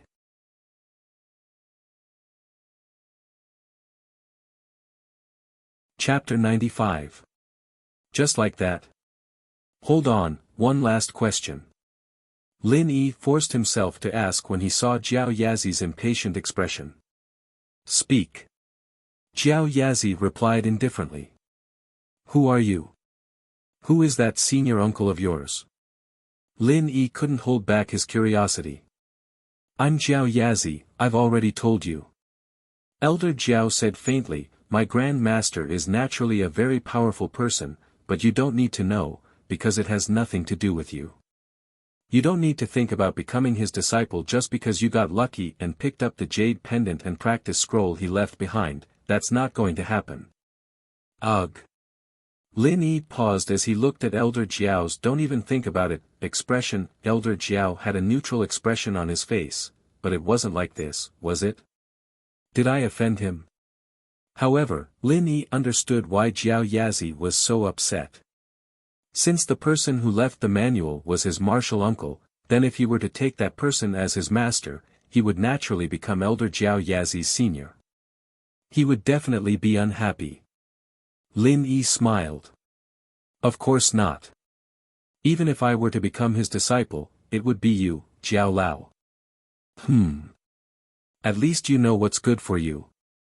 Jiao Yazi forced a smile on his face when he heard Lin Yi's words. Since you're so sincere, I'll reluctantly observe you for a while. Ha! Lin Yi smiled. He didn't want to expose Elder Jiao's thoughts, so he didn't say anything else. He sat cross-legged on the ground and entered a meditative state. Since Jiao Yazi didn't want to talk about his senior uncle, there was no need for him to ask. He would say what he needed to say, and there was no point in asking what he shouldn't say. A huge amount of energy rushed into Lin Yi's body from all directions. This sudden phenomenon shocked Lin Yi. Although the absorption of energy in the forest was faster than in the city, it wasn't this fast. It was endless. Lin Yi felt like his body was about to explode, so he slowed down his cultivation. Fu. Lin Yi looked at Elder Jiao, who had a mocking expression on his face, a little helpless. This old man is definitely messing with me on purpose. He didn't even warn me before cultivating. Does he want me to die? Even though Lin Yi slowed down his cultivation, the surrounding energy was still rushing into Lin Yi's body. It was just that the speed was slower. Not long after, Lin Yi felt that the energy in his body had reached its limit.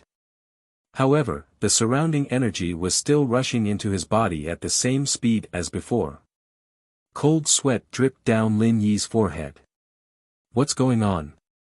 This has never happened before. Although Lin Yi was shocked, he couldn't stop the energy from rushing into his body. At this moment, Lin Yi felt like his body was like a magnet, constantly absorbing the energy from his surroundings, Jiao Yazi.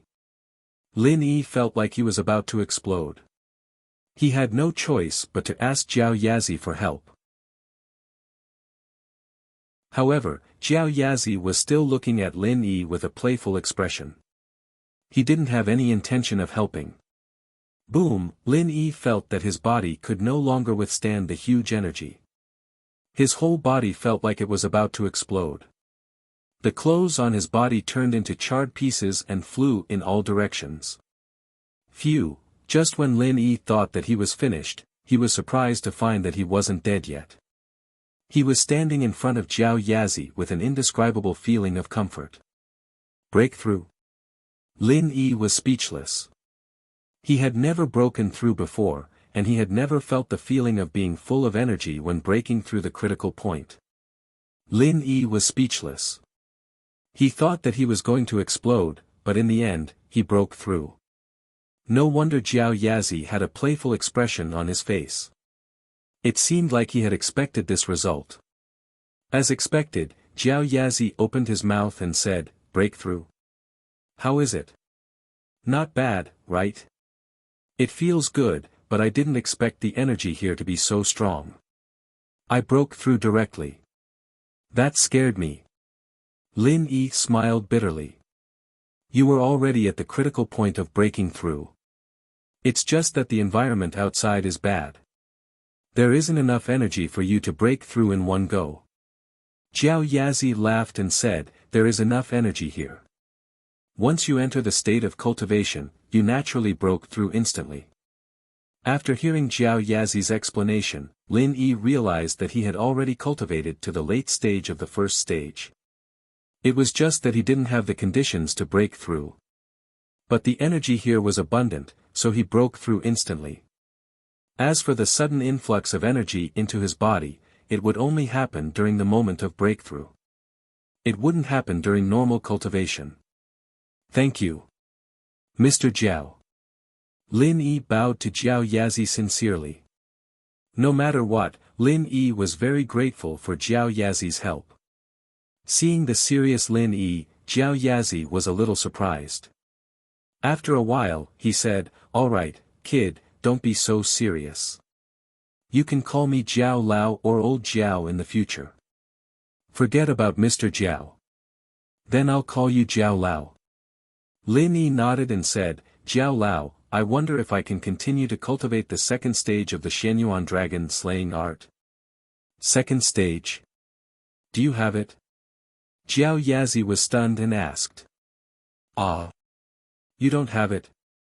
Lin Yi was also stunned and looked at Jiao Yazi in surprise. "If you didn't go through the stone door to take out the second stage, where would I go?" Jiao Yazi was a little speechless. "Isn't this the secret cultivation manual left behind by your martial granduncle? Don't tell me you haven't cultivated it before." Lin Yi was even more speechless. "Just because it's left behind by my martial granduncle, I have to cultivate it before." Jiao Yazi rolled his eyes and said, "My cultivation direction is different from this. Only you can cultivate it, I can't." "Ah. Is that so?" Lin Yi scratched his head awkwardly.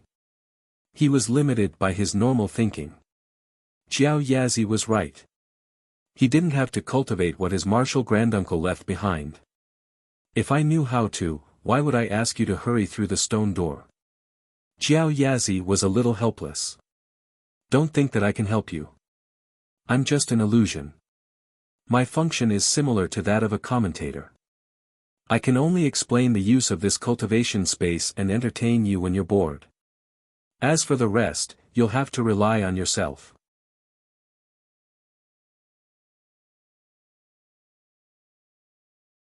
Chapter 96.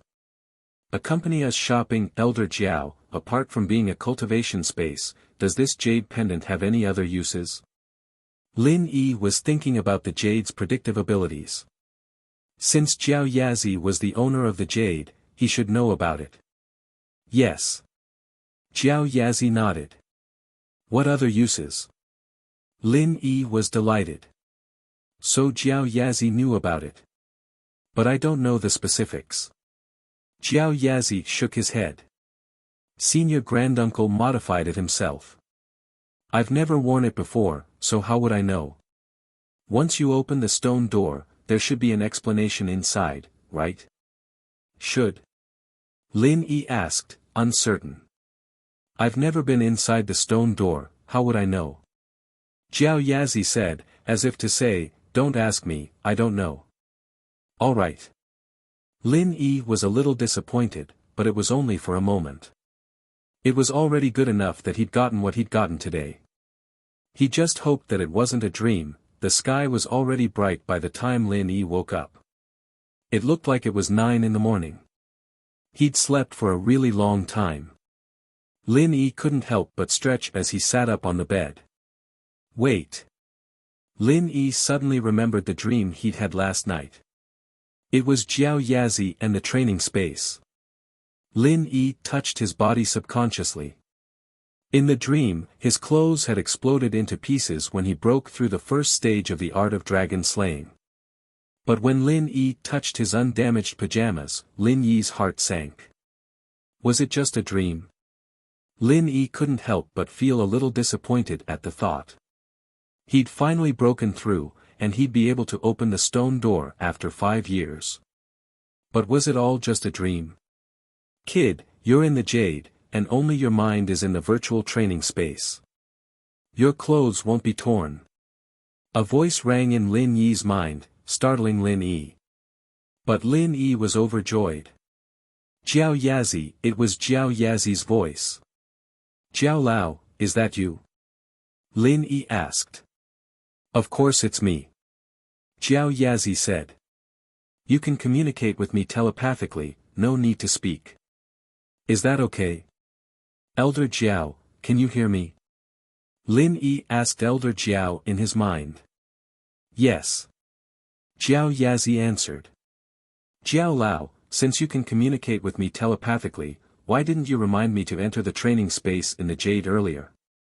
Lin Yi asked curiously. Before you entered the training space in the Jade, I couldn't establish a mental connection with you. Jiao Lao snorted. Only after you entered the training space did you establish a mental connection with the training space. Did you think the Jade was still hanging on your body? Isn't it? Lin Yi was shocked. His hand reached for the Jade on his chest, but there was nothing there. The Jade that was hanging on his chest had disappeared. Where's the Jade? Jiao Lao. Elder Jiao couldn't help but feel a little smug at the nervousness in Lin Yi's voice. The Jade has already established a connection with you, and it's already fused into your body. The Jade has completed the process of recognizing its owner, so it won't be taken away easily. Normally, it'll be hidden in your body, but you can summon it with your consciousness. Oh. Lin Yi was stunned. He didn't expect the Jade to recognize its owner. Following Jiao Lao's words, Lin Yi summoned the Jade with his thoughts and made it appear on his chest again. Soon, Lin Yi touched the Jade that he had worn for nearly 10 years.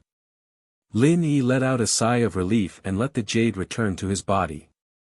This was good. He didn't have to worry about losing the Jade. Previously, when Lin Yi got the Jade, although he didn't flaunt it and the Jade didn't look eye-catching, he was still afraid that it would be stolen. This time, Lin Yi could finally let go of this worry. Thinking that everything last night wasn't a dream, Lin Yi's mood was unusually good, especially when he successfully broke through the first stage of the art of dragon slaying. This made Lin Yi even happier. After getting out of bed, Lin Yi quickly washed up and left the room. He saw that Meng Yao and Yushu were already awake, leaning on the sofa and watching cartoons on TV. Seeing Lin Yi coming out of the room, Meng Yao only glanced at him. Thinking about yesterday's incident, she wanted to say something, but she didn't know what to say. She could only move her eyes to the cartoon.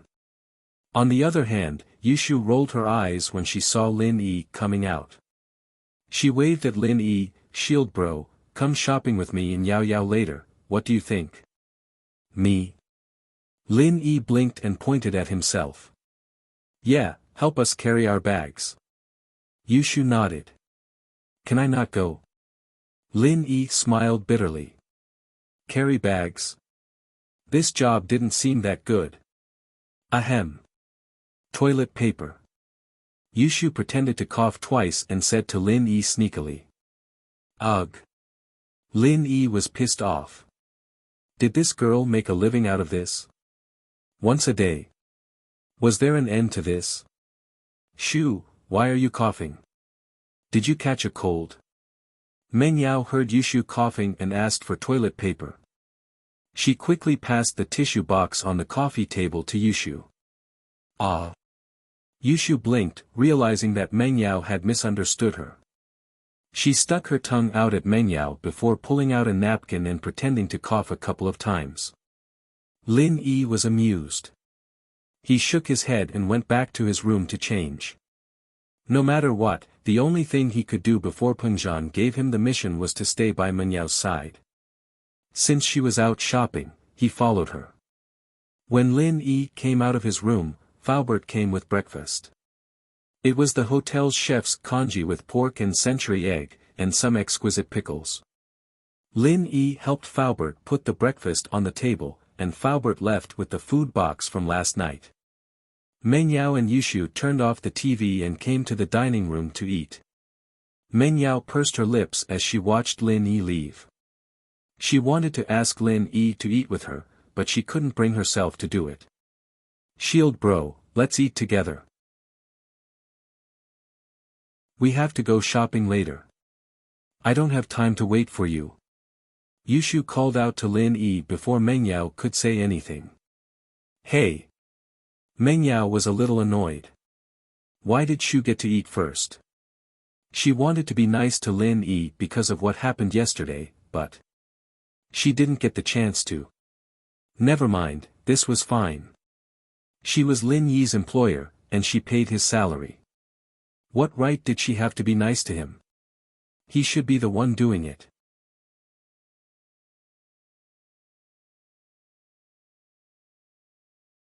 Chapter 97. Chapter 97, Unconscious Habit, Sure. Lin Yi had just broken through the first stage of the art of dragon slaying, and while he didn't have the second stage's chant to practice, he was still in a good mood. He'd finally gotten rid of a huge rock that had been weighing down on him for years. Yushu took out 3 bowls from the disinfecting cabinet, and Lin Yi quickly filled them up. He looked at the table, and decided to sit down with Yushu. Yushu was a little weird, but Lin Yi felt that she was much easier to get along with than Miss Chu. Plus, the two of them had a secret in common, and while it wasn't something they could use against each other, it had improved their relationship a lot. Meng Yao and Yushu were quiet as they ate their porridge, but Lin Yi couldn't care less. He'd learned proper dining etiquette, but Lin Yi couldn't be bothered to follow it at home. Time was precious back in Africa, after all, and there was no time to eat like a gentleman.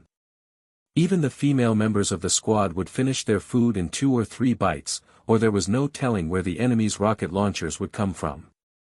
Eating so fast, aren't you afraid of choking to death? Meng Yao curled her lips as she watched Lin Yi walk back to his room after finishing 2 bowls of porridge. She and Yushu hadn't even finished their porridge yet, and they'd only finished half of it. Guys eat fast. Yushu said nonchalantly. My brother eats this fast when he comes home, too. Meng Yao nodded. She knew that there were rules in the platoon, too. What if the enemy showed up on the battlefield? But Lin Yi hadn't been a soldier before, so why was he eating so fast? Lin Yi, on the other hand, didn't have the time to listen to the 2 girls commenting on his eating speed. He was thinking about when he'd deliver the medicine to Huaijuan. Lin Yi had wanted to deliver it today, but Yushu had asked him to go shopping with them, so he couldn't go. Forget it, he'd think about it when he had the time. Huaijuan wasn't going to die anytime soon anyway, and he still had the painkiller prescription he'd given him last time. Lin Yi took out the bank card Faubert had given him when he got back to his room. Lin Yi was planning on buying a laptop, and it'd be much easier for him to search for information. A lot of medical stuff could be downloaded from the internet, and Lin Yi wouldn't have to waste time going to the bookstore. Before he left, Lin Yi changed the dressing on his leg, applying a layer of the medicine he'd made yesterday. He didn't have to go to the hospital to change the dressing today. After all, that tough nurse from yesterday was too much for him to handle. His medicine was a lot more effective than the normal medicine the hospital gave him, too. He looked around the room. There wasn't much left for him to bring, so Lin Yi walked out of the room to see Meng Yao and Yushu already dressed up. They were wearing the exact same dresses, and even their hairstyles were similar. They were carrying the same bags, and they looked like sisters. The two were dressed more brightly than they usually did in school. There were too many flies in the school, and the two had to keep a low profile on purpose. It was the weekend, though, and there wasn't much to say when he went shopping. You're wearing this? Yushu pointed at Lin Yi's uniform, her mouth agape. She'd seen Lin Yi go back to his room after eating, and she'd thought that he was going to change his clothes. She hadn't expected him to still be wearing his school uniform. What's wrong with it? Lin Yi thought that the uniform was pretty good, and the quality was impeccable.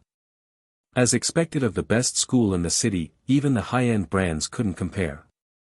Do you think what you're wearing suits us? Yushu giggled at Lin Yi's matter-of-fact look.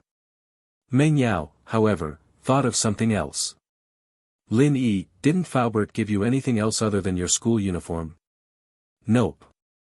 Lin Yi shook his head. And the clothes I wore when I came. When you came? Meng Yao remembered Lin Yi's look at that time, the white singlet that was starting to turn yellow, and the yellow tattered pants. It was enough to make her faint. Forget it, you can wear this. Get me 2 more decent outfits later. Even if you're my follower, you still need to look presentable. Meng Yao would just buy him 2 outfits later. The one he was wearing now was a little weird, but it was a lot better than his own. Yeah, I'll follow you guys from afar. No one will know that we're together. Lin Yi nodded understandingly. Meng Yao's face froze. Who told you to follow them from afar? Going out together means going out together. What was the point of you following them from afar? Meng Yao, however, was a reserved person. She couldn't bring herself to say that out loud. She didn't know why, but ever since this Lin Yi had entered her life, everything that had to do with him would become a mess.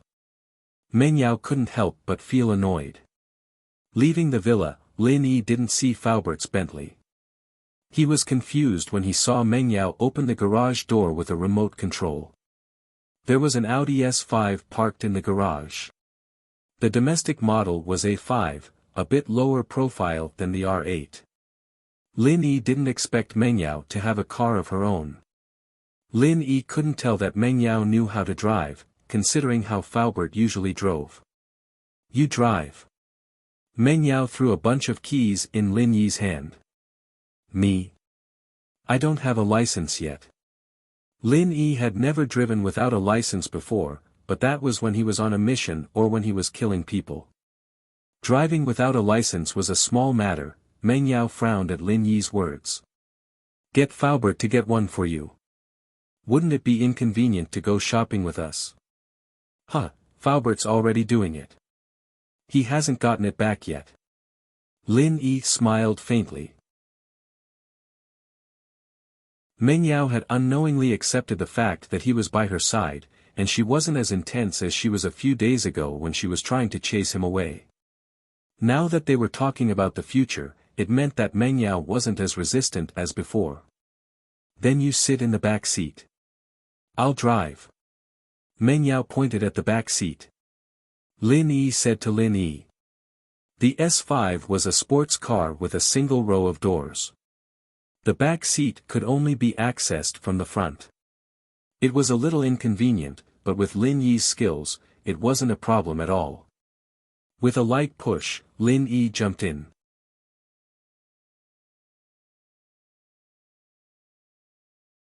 Chapter 98. Let me do it, what's going on?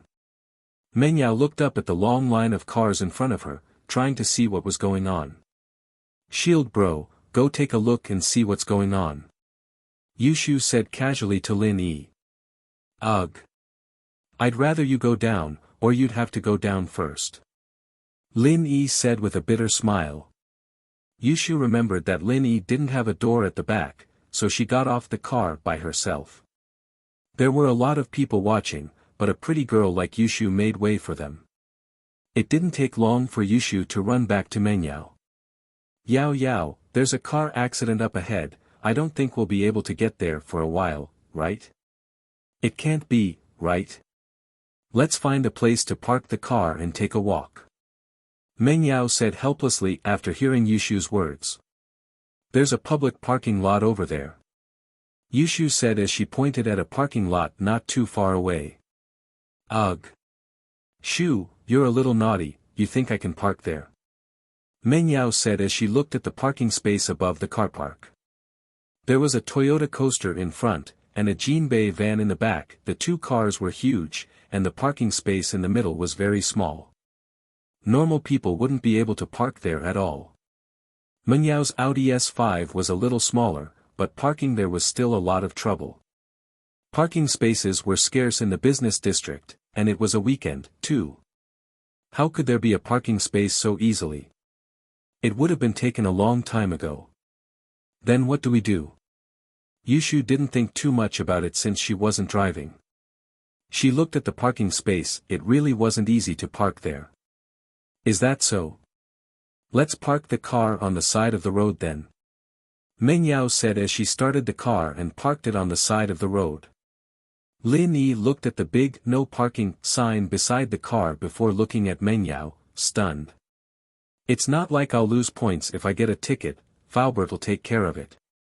Mengyao said with a shrug, seeing through Lin Yi's thoughts. Lin Yi sighed to himself. The miss was the miss after all. He thought she was different from the other rich kids, but they all had one thing in common, money didn't matter. I'll do it. Lin Yi said as he took the keys from Menyao's hands, getting into the driver's seat. Hey, what are you doing? You don't have a driver's license, do you? Mengyao was caught off guard, and Lin Yi grabbed the keys from her. Cars parked illegally will be towed. Lin Yi pointed at the fine print at the bottom. Don't you see what it says? I'm afraid if you stop here, we won't be able to go back. With that, Lin Yi didn't wait for Mengyao to reply. He started the car and stepped on the gas, speeding towards the public parking lot on the left side of the road.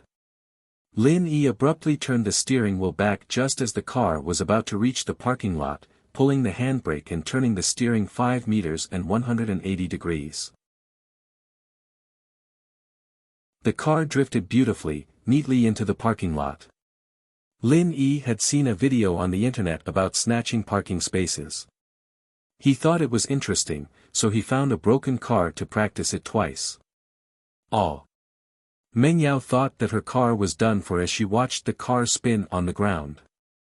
She was just regretting letting Lin Yi take the keys when she realized that the car was parked properly in the parking spot she'd been waiting for. Drifting. Yao Yao sis, did you see that? It's really drifting. Shield bro knows how to drift. Yushu exclaimed excitedly. Didn't he say he doesn't have a driver's license? He's lying. Mengyao was a little envious of Lin Yi's drifting skills, but the fact that he didn't have a driver's license pissed her off. What a liar. She'd been his driver for half a day for nothing. He was so good, and he said he didn't know how to drive. Huh. Mengyao remembered that Lin Yi didn't say he didn't know how to drive, only that he didn't have a license. Lin Yi got out of the car under the shocked gaze of the toll collector. He gave him 5 kuai before locking the car and running over to Mengyao and Yushu. Done. Lin Yi handed the keys back to Mengyao. Hey, you didn't damage my tires, did you?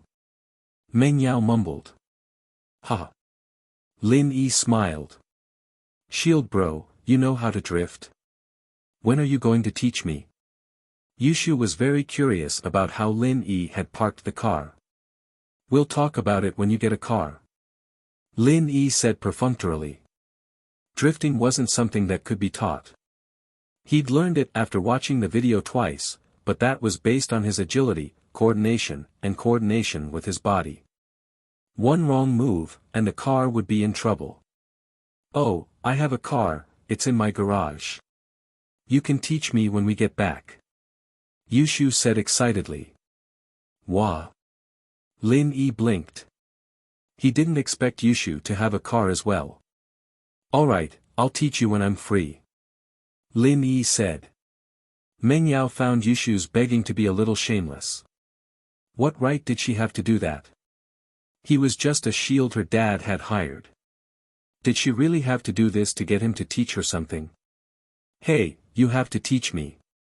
My daddy's paying you," Meng Yao said. "Alright, I'll ask Mr. Chu if I can teach you guys drifting." Lin Yi nodded with a smile. Meng Yao was pissed. Why did it seem like this guy treated Shu better than him? Meng Yao's heart ached at the thought.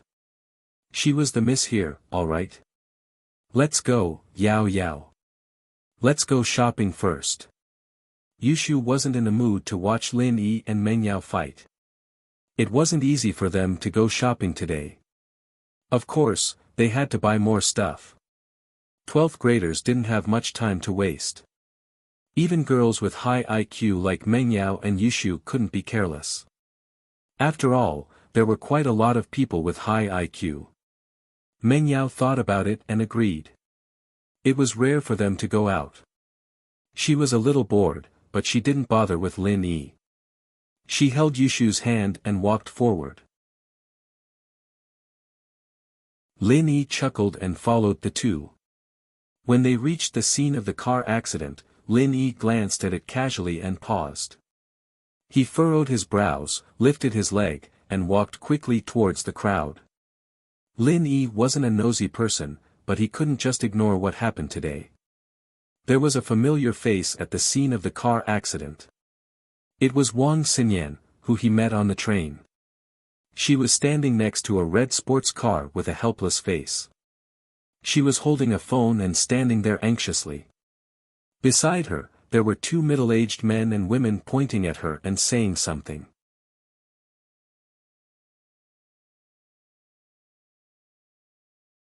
Chapter 99. Meeting someone familiar. Meng Yao wasn't too happy to see Lin Yi squeezing his way to the scene of the accident. He wasn't a cop, so what did it have to do with him? Shield bros going over. Let's go take a look. Yushu felt that Lin Yi must have something interesting going on. She grabbed Meng Yao's hand, wanting to follow Lin Yi. "I'm not going. You go by yourself." Meng Yao's anger towards Lin Yi hadn't subsided yet, and it was only natural that she wasn't happy to see him meddling in other people's business. "Oh. Never mind then. We'll go buy some clothes." Yushu looked at Lin Yi longingly as Meng Yao dragged her towards the mall. "Shield bro won't be able to find us later, right? Don't we have a car? Just wait for us by the car if you can't find us." Meng Yao had a reason to be pissed off. There was a pretty girl standing at the scene of the accident, and Meng Yao, naturally, had seen her. Seeing Lin Yi charging at a pretty girl like that was a huge blow to Meng Yao's self-esteem. He lived with her every day, and yet he was always thinking about other girls. What kind of person was this? Was her charm level that low? It was Ling Shan a few days ago, and now it was this unknown girl. Meng Yao's face darkened even further when she saw Lin Yi talking to the pretty girl. It seemed like they knew each other a long time ago. No wonder he was so enthusiastic. Yushu, naturally, didn't know what Meng Yao was thinking about. Did she have to be this angry? Could it be that Yao Yao had been having that for the past 2 days? Why else would her temper be so weird? Yushu thought evilly. Yes, it was possible, it was very possible. She needed to get a thorough checkup tonight. Heh heh. The scene of the accident was surrounded by 3 layers of people, but it wasn't hard for Lin Yi to squeeze his way in. "Make way. Unrelated people, please disperse." Lin Yi yelled as he squeezed through the crowd. Those who were squeezed by Lin Yi and wanted to complain, shut their mouths subconsciously when they heard Lin Yi's words. They took the initiative to make way for Lin Yi. They regarded Lin Yi as a traffic policeman or a hospital worker who handled the scene. Otherwise, who would say such a thing? Lin Yi squeezed his way in just in time to see the middle-aged woman pointing a finger at Xin Yan's nose and yelling. "I'm telling you, if anything happens to my dad, you'll be going to jail." "Auntie, I told you, it wasn't me," Xin Yan said, feeling wronged. "This is the business district, I'm not even going 30. It was this grandpa who fell in front of my car. I didn't even touch him before I slammed on the brakes." "Humph. He fell right in front of your car. Who else could it be but you? I'm telling you, this isn't over." The middle-aged woman glared at Xin Yan. "Why are the ambulances in Songshan so slow? Do you want to quit your job? Hubby, give their mayor a call." "All right. Stop arguing." The middle-aged man glared at the woman. "What are you arguing about? Dad's mental illness is acting up, it has nothing to do with this girl. Stop making things difficult for her." "Huh? She's so pretty that she doesn't even care about her own father." The middle-aged woman didn't care about Xin Yan anymore.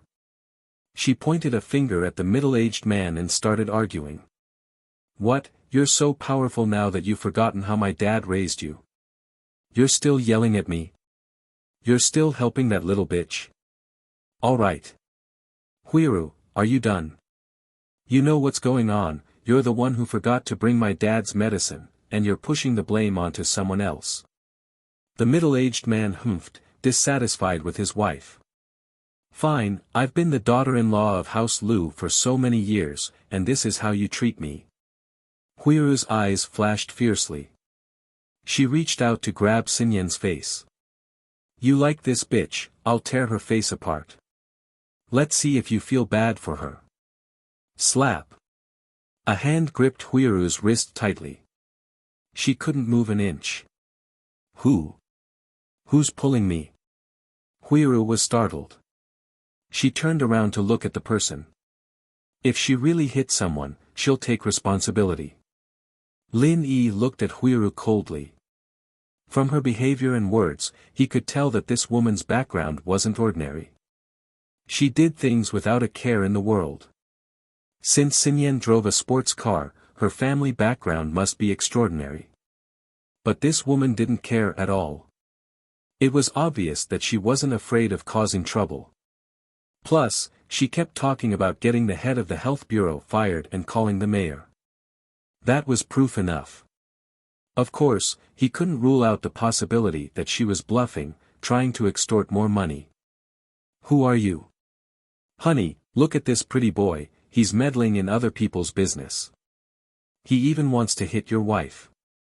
Lu Tianyi, are you going to do something about this?" Huiru shouted again. "All right, little brother, this has nothing to do with you. Don't get involved. Let go of her. You'll have to bear legal responsibility if you hit someone." Lu Tianyi frowned at Huiru's shouting. He turned to Lin Yi. "Hit someone? I'm just stopping her from hitting someone." Lin Yi laughed coldly, but he still let go of Huiru. He wasn't afraid of anyone. But he was on a mission right now. He didn't know how long he'd be in Songshan. He didn't want to cause trouble. Lu Tianyi blushed at Lin Yi's words. He glared at his wife. He didn't know what to do with this wife. When House Lu was in trouble, he married his wife's family, House Zhang. With the Zhang family's help, they managed to protect their family business. But this wife of his relied on what happened back then. She acted like a tyrant in front of him. He didn't have any dignity as a man. But then he remembered that she was his wife and had given him a pair of beautiful and handsome children, so he could only endure it. It was just that he'd gotten older these past few years, and his wife was starting to suspect that he had another woman outside. She'd start crying and throwing a tantrum at the slightest sign of trouble. Tianyi couldn't do anything about it at all. She'd bring up what happened all those years ago whenever he got angry, even going to his father and complaining that she'd had a change of heart. Tianyi couldn't handle it at all. Are you okay? Lin Yi let go of Huiru and turned to Wang Xinyan. Lin Yi came because Wang Xinyan helped him on the train. Even though Lin Yi didn't need her help, Lin Yi still felt grateful.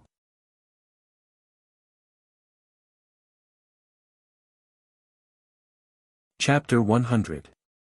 Saving a life. Xinyan was pleasantly surprised to run into Lin Yi here, but that happiness quickly faded away under the circumstances. She didn't want Lin Yi to get involved because of her. She didn't know the identity of the man and woman, but she could tell that they weren't ordinary people. Xinyan wasn't afraid of them, it wasn't her fault, after all. Even if her father and grandfather found out about it, it wouldn't matter, they'd just give her a scolding and solve the problem. But now that Lin Yi was involved, it'd be troublesome if they went after Lin Yi. Xinyan was just about to say something to Lin Yi when Lin Yi turned away. Lin Yi nodded. No matter what, he'd gotten himself into trouble. He had to think of a way to get Xinyan out of this mess. That Lu Tianyi guy seemed to be a reasonable person, but that Huiru woman was still clinging on to Xinyan. Lin Yi turned to look at the old man on the ground. There weren't any signs of injury on the old man, and there weren't any obvious scratches on Xinyan's car either. Xinyan was right, she hadn't run into the old man, but the old man had fallen to the ground on his own. The old man's right hand was clutching his chest, and he was lying on the ground in a weird position. But Lin Yi could tell the cause of the old man's condition after a couple of looks. It was probably due to a heart condition or something, and it wasn't because of a car crash. It was just a coincidence that Xinyan's car was passing by. Lin Yi crouched down and put a hand on the old man's wrist. What are you doing? Don't move. Are you trying to kill my dad?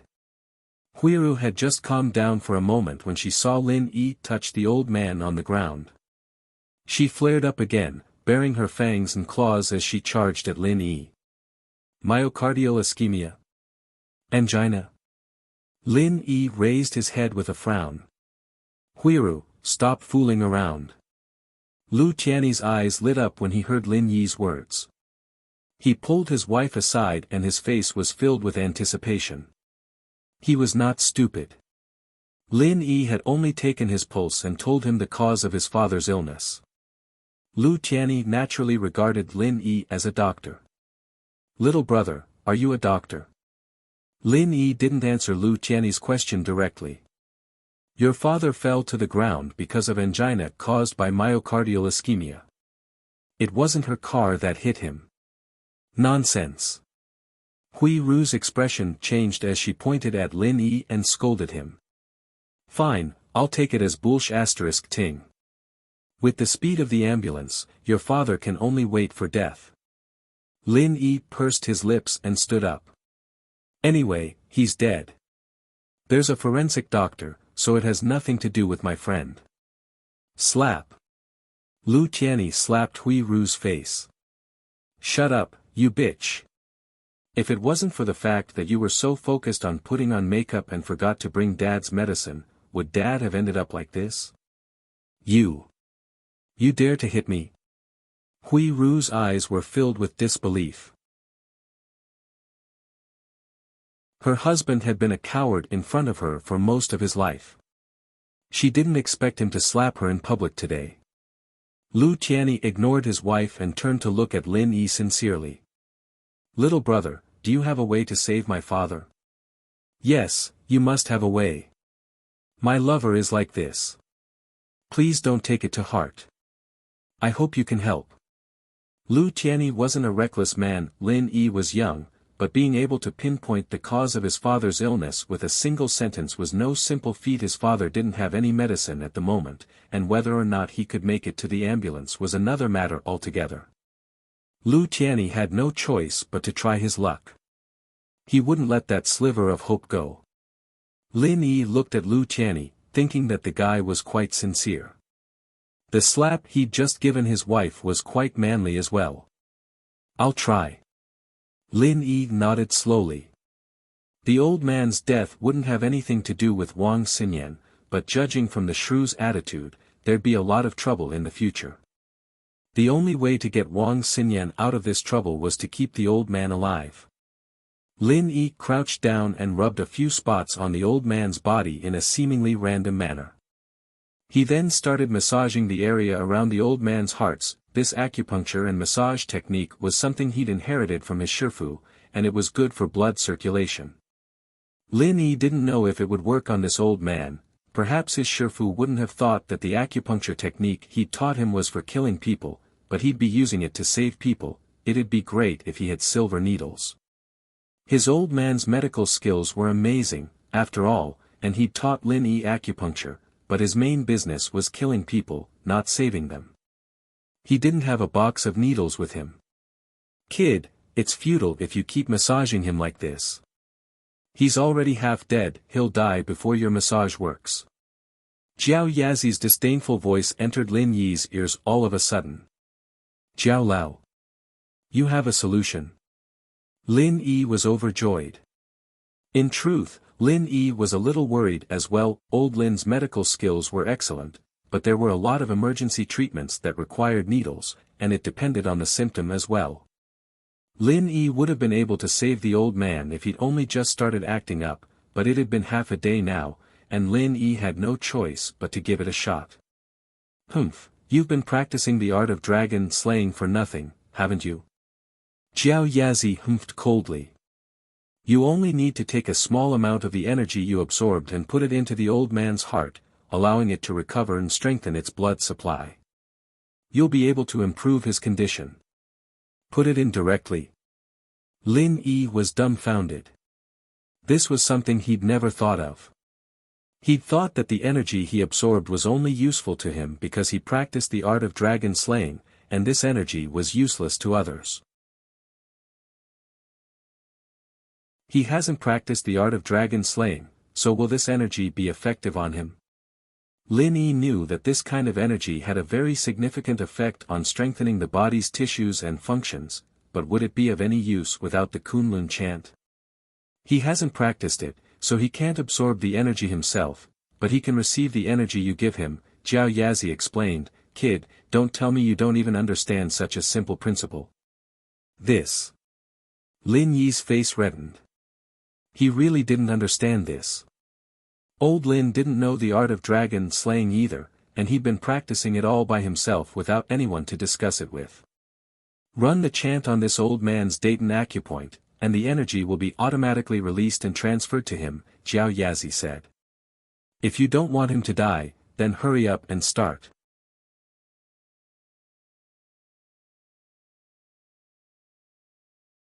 Chapter 101. Cultivation can save lives. All this time, Lin Yi had thought that the art of dragon mastery would only improve his own body, but he'd never thought that it could be used on others as well. But since Jiao Yazi had said so, then there was no problem. Lin Yi took a deep breath and pressed his right hand on the old man's dun acupoint. He began to practice the basic chant of the art of dragon mastery. All of a sudden, a strong suction came from the old man's dun acupoint, and all the energy in Lin Yi's body flowed out like a flood into the old man's body. Lin Yi was startled. Could this be the absorbing stars technique? But it was only for a moment, and the energy in Lin Yi's body stopped decreasing. The energy that had been released from his body was just a drop in the ocean, and it didn't affect Lin Yi at all. He could feel the old man's heartbeat slowly returning to normal, and his face turning pale and rosy. The old man's ragged breathing slowed down as well. That's it. Lin Yi hadn't expected the art of dragon mastery to have such an effect. "Lin Yi, kid, you're dreaming, right? This is just recovery. You'll need at least 3 to 4 levels of strength if you want a full recovery. I've studied the first stage of the art of dragon mastery, and it's only good for strengthening the body. It's far from being able to heal wounds." Jiao Lao's voice sounded in Lin Yi's ear. "So that's how it is." Lin Yi wasn't surprised or disappointed. If Jiao Yazi had said that the first stage of the art of dragon mastery could bring back the dying, Lin Yi would have been shocked instead. If the first stage was already like this, wouldn't he become a god in the future? Hubby, look at Dad's complexion. He's better, he's really better. His breathing's normal now. Huiru pointed at the old man on the ground, exclaiming excitedly. Humph. Jianni pushed his wife away, pissed off. She'd been so rude to Lin Yi just a while ago, and now she was acting like this again. It was said that women flipped their faces faster than the pages of a book, and his wife was the perfect example. Little brother, how's my father? There's no problem this time. Lin Yi said faintly, you don't have to go to the hospital. You should wake up soon. Really? Lu Tianyi heaved a sigh of relief when he heard Lin Yi's words and thanked him profusely. If it weren't for Lin Yi, his father's illness would have suddenly flared up this time. Previously, when his father was lying on the ground, before the ambulance arrived, Lu Tianyi did not dare to touch him, fearing that something worse would happen. Now that Lin Yi said that his father was fine, he quickly crouched down and helped the old man up. The old man had opened his eyes at this point, breathing heavily as he spoke to Lu Tianyi weakly. Help me up, Dad, let me help you. Huiru walked over obediently, reaching out to help the old man up. However, the old man snorted coldly and shook off Huiru's hand. The old man had fallen to the ground in pain, but he hadn't fainted. He could still hear what was going on in the outside world, and the way Huiru had slandered Wang Xinyan had irritated him greatly. Dad! Huiru wanted to say something, but Lu Tianyi stopped her with a glare. Dad, what are you doing? Lu Tianyi asked as he helped his father up. His father was walking towards Lin Yi. Help me to thank this little friend. The old man knew very well who had saved him. Lin Yi had a good impression of the old man after seeing how sincere he was. As for the old man calling him a little friend, Lin Yi, naturally, didn't mind. The old man was about the same age as Lin Yi, after all. It was normal for him to call him a little friend. No need to be so courteous, old man. I was just passing by. Lin Yi smiled. Good, good. The old man's complexion had recovered quite a bit. The pain was only temporary, and he'd be back to normal once he recovered. You saved this old man's life, but you're not arrogant or rash. Good, Jianni, remember this little friend's phone number. You must thank him for today. Yes, Dad. Lu Tianyi turned to look at Lin Yi. Lin Yi had heard his father's words as well, so Lu Tianyi didn't have to repeat them. There's no need to thank me. I just want my friend to leave. Lin Yi said faintly. Lin Yi didn't really care about that. Lin Yi was a young man with a high salary now, and he didn't lack money. The main reason he'd helped was to get Xinyan out of trouble. Lu Tianyi's face reddened at Lin Yi's words. He glared at Huiru again before turning to Lin Yi. Little brother, I'm really sorry, but don't lower yourself to a woman's level. This has nothing to do with your friend, she can leave any time she wants. Ha! Lin Yi smiled. Old man, there's no need for that. I'll be leaving if there's nothing else. Take care of yourself. Good job, young man. The old man, on the other hand, looked at Lin Yi with admiration. Just looking at your little girlfriend's car, this old man knows that you're not someone who needs money. How about this, I'll cut to the chase. Jianni, give this kid my private number. Young man, give me a call when you get the chance to visit Yanjing. I'll take care of you myself. All right. Lin Yi nodded and didn't decline anymore. Since it was the old man's sincerity, Lin Yi naturally wouldn't reject it. As for going to Yanjing. Haha, he'd been there before, but would he have the time to play? But the old man's words shocked Lu Tianyi. When had his father ever been so approachable? Especially to an unfamiliar junior? Even if he'd saved his father's life, there was no need for him to do this, was there? However, since his father had asked him to do this, he didn't raise any objections. He took out his business card and quickly wrote his father's number in the blank space behind it before handing it to Lin Yi. Lin Yi took the business card and stuffed it into his pocket without looking at it. The old man wasn't dissatisfied, but Lu Tianyi secretly shook his head. How many people wanted his father's number but couldn't get it? At this time, the sound of an ambulance finally came from afar. Actually, it had only been 20 minutes since the incident had happened. The ambulance had driven from the hospital to the downtown area, which was considered fast. "Dad, the ambulance is here. Let's go to the hospital for a checkup." Lu Tianyi had also heard the sound of the ambulance and carefully said to the old man.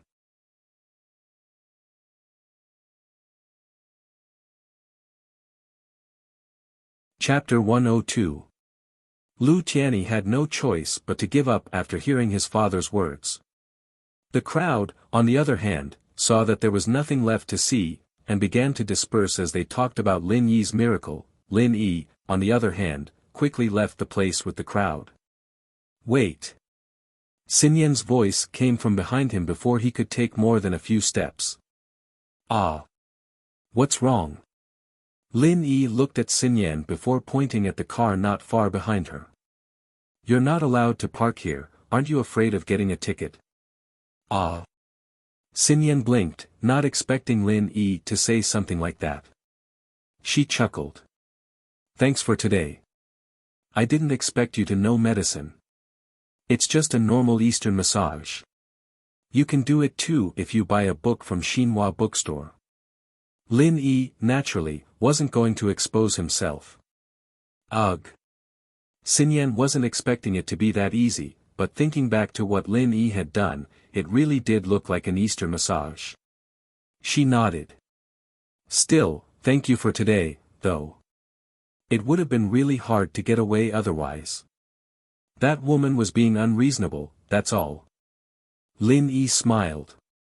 "I didn't think I'd run into you here. I haven't thanked you for last time, so let's call it even now." "Call it even?" Xin Yan frowned. She'd finally mustered up the courage to invite Lin Yi for a meal to thank him, but Lin Yi had already put it that way. She wasn't going to bring it up as a girl.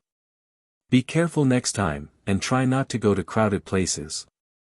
Lin Yi nodded. "I came with a friend today, I'll head over first." "Ah. All right." Xin Yan nodded, a little disappointed. She didn't have her family with her today, so she didn't have to worry about anything. Lin Yi just had to have something to do. It was a little disappointing.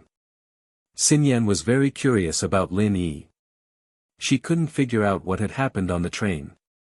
She'd been thinking about it for a few days, but she still couldn't figure out when Lin Yi had gotten the money back. He'd been sitting beside her the whole time, and she should have been able to sense anything if he'd made a move, but she hadn't been able to sense anything. What happened today made Lin Yi even more of a miracle. He was a young man who knew Eastern massage, and seemed to be quite good at it, too. That grandpa wouldn't have recovered otherwise. What a strange person. Xin Yan sighed as she watched Lin Yi leave. She turned around and walked back to her car.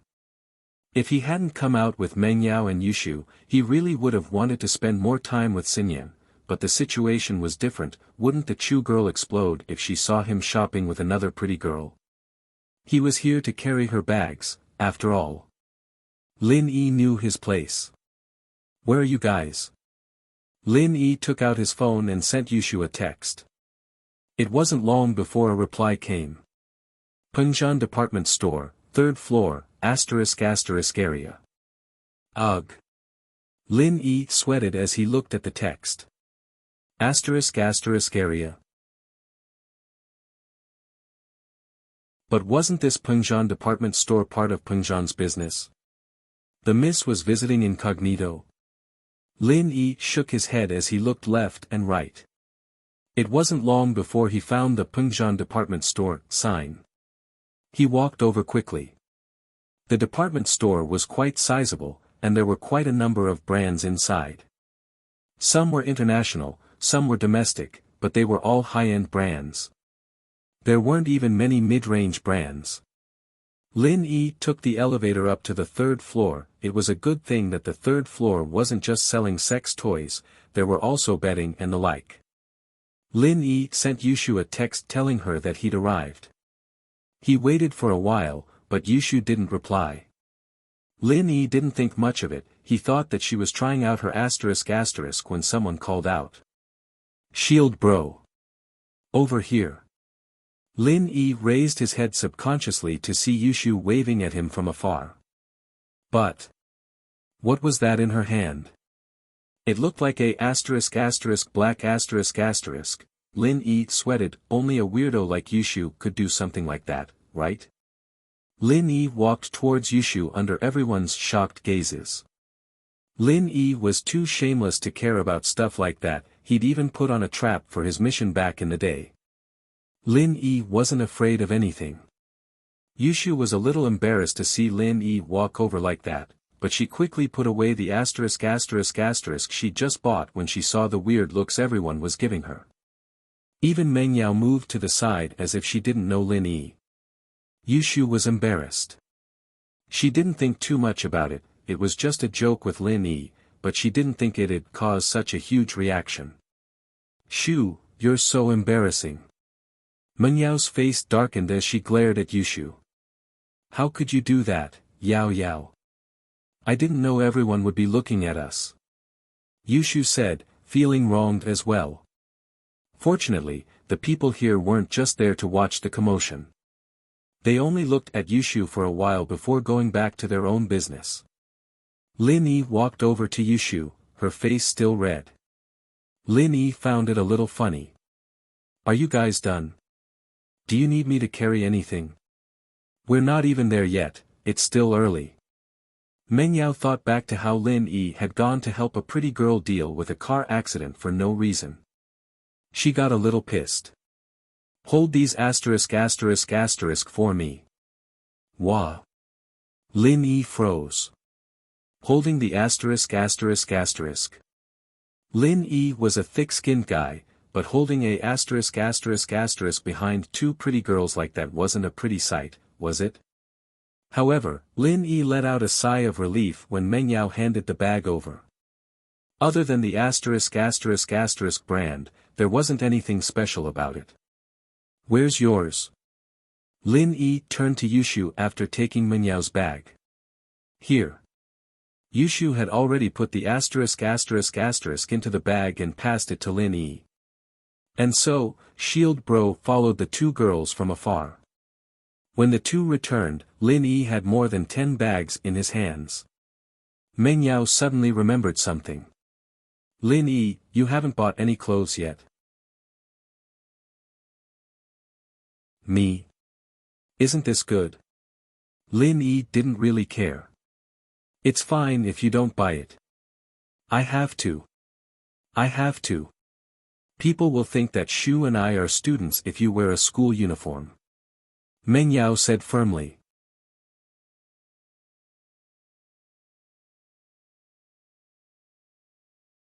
Chapter 103.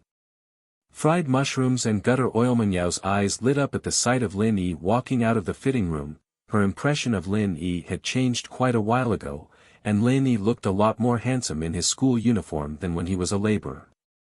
However, Lin Yi looked even more handsome in his casual clothes. Humph, she hadn't expected this guy to be this handsome. No wonder he was so popular with girls, even Ling Shan was trying to get close to him. She shouldn't have asked him to buy it if she'd known. Meng Yao thought, a little conflicted. Wow! Yao Yao, look at how handsome Shield Bro is. He's more than enough to be your Shield Bro. I guarantee it. Yushu was quite surprised at Lin Yi's change as well. It seemed that clothes made the man, and bark made the tree. How about it? Lin Yi picked out 2 casual outfits. He didn't think it'd look right for him to follow the 2 misses in a suit. He'd look like a hired thug if he were to wear one. So ugly. Meng Yao said with a yawn as she looked at Lin Yi with sleepy eyes. Ha! Lin Yi smiled as he looked at Yushu. What do you think? I.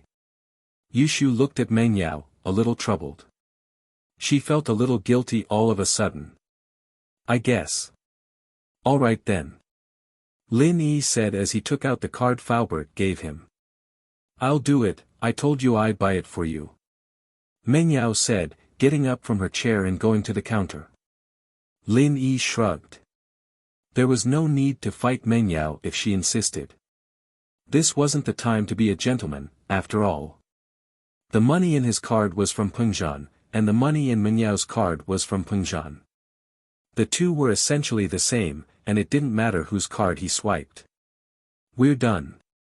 Is there anything else you want? Meng Yao asked Lin Yi after swiping her card. I'd like to get a laptop. Lin Yi said after some thought. Oh, a laptop. Shoo, I thought you didn't have a laptop in your house anymore. Why don't you get Lin Yi to use it? Meng Yao was a little tired, there weren't any laptops in the mall, and they'd have to walk quite a distance to get one. Sure. Yushu didn't really care, computers were the type of thing that got replaced pretty quickly anyway. She was staying at Meng Yao's house for the time being, and she'd probably get a new one when she moved back home.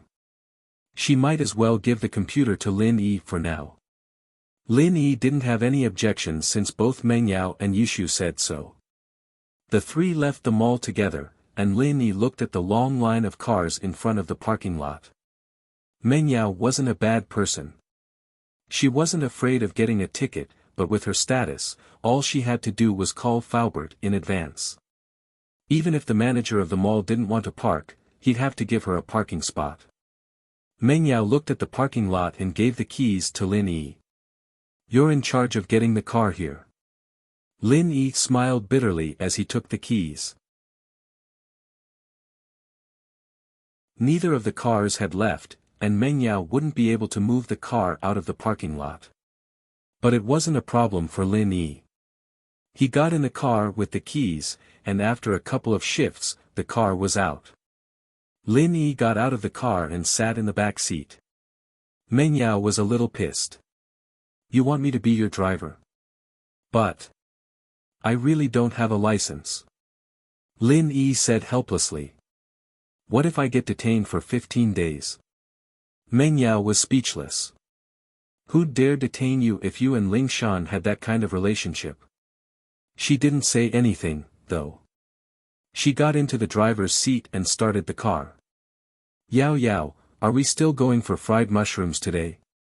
There was a food street not too far away from the business street, and there were a lot of food stalls there at night. The two of them had gone there the last time they went shopping, and Yushu couldn't help but drool at a fried mushroom stall every time she thought about it. Meng Yao was just about to say, sure, when she remembered Lin Yi in the back seat. She turned around. Hey, are you coming or not? I'll leave you at home if you're not. Of course, it's just eating, right? I'm good at it.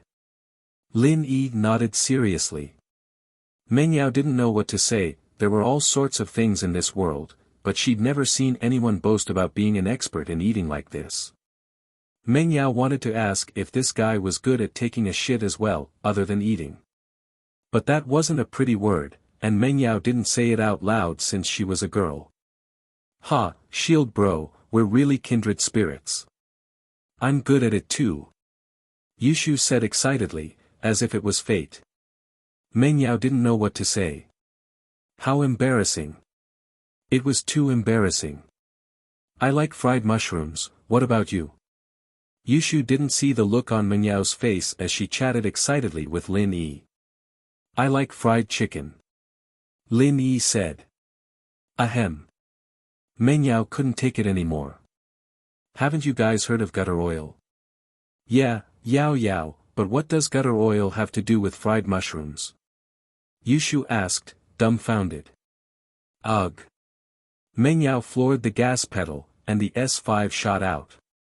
This was the only way she could vent her frustration, she was completely defeated.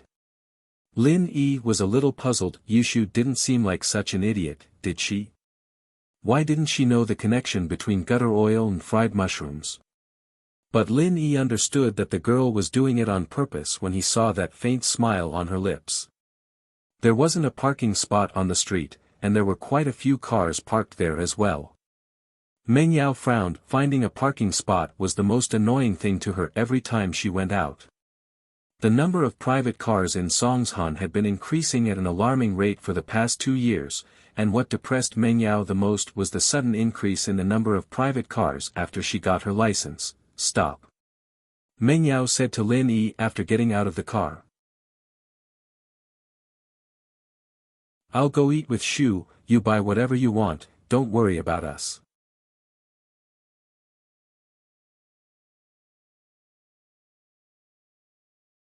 Chapter 104.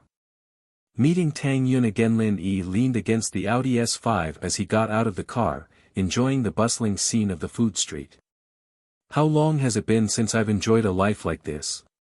Lin Yi sighed at the comfort he had right now. In the past, there was only work and work. Even when he passed by a food street like this, it was mainly to fill his stomach. How could he have the leisure to enjoy the scenery? Phew. The air here was mixed with the smell of cooking oil from the food stalls, as well as the smell of rotten vegetables. It wasn't as fresh as the air in the mountains, but the smell of the market made Lin Yi yearn for it.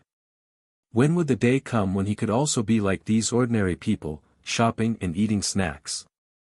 How comfortable would his life be? Lin Yi stretched and opened his eyes. Ugh.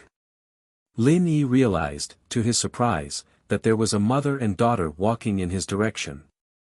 They were pushing a tricycle with a barbecue rack and some chairs and tables on it.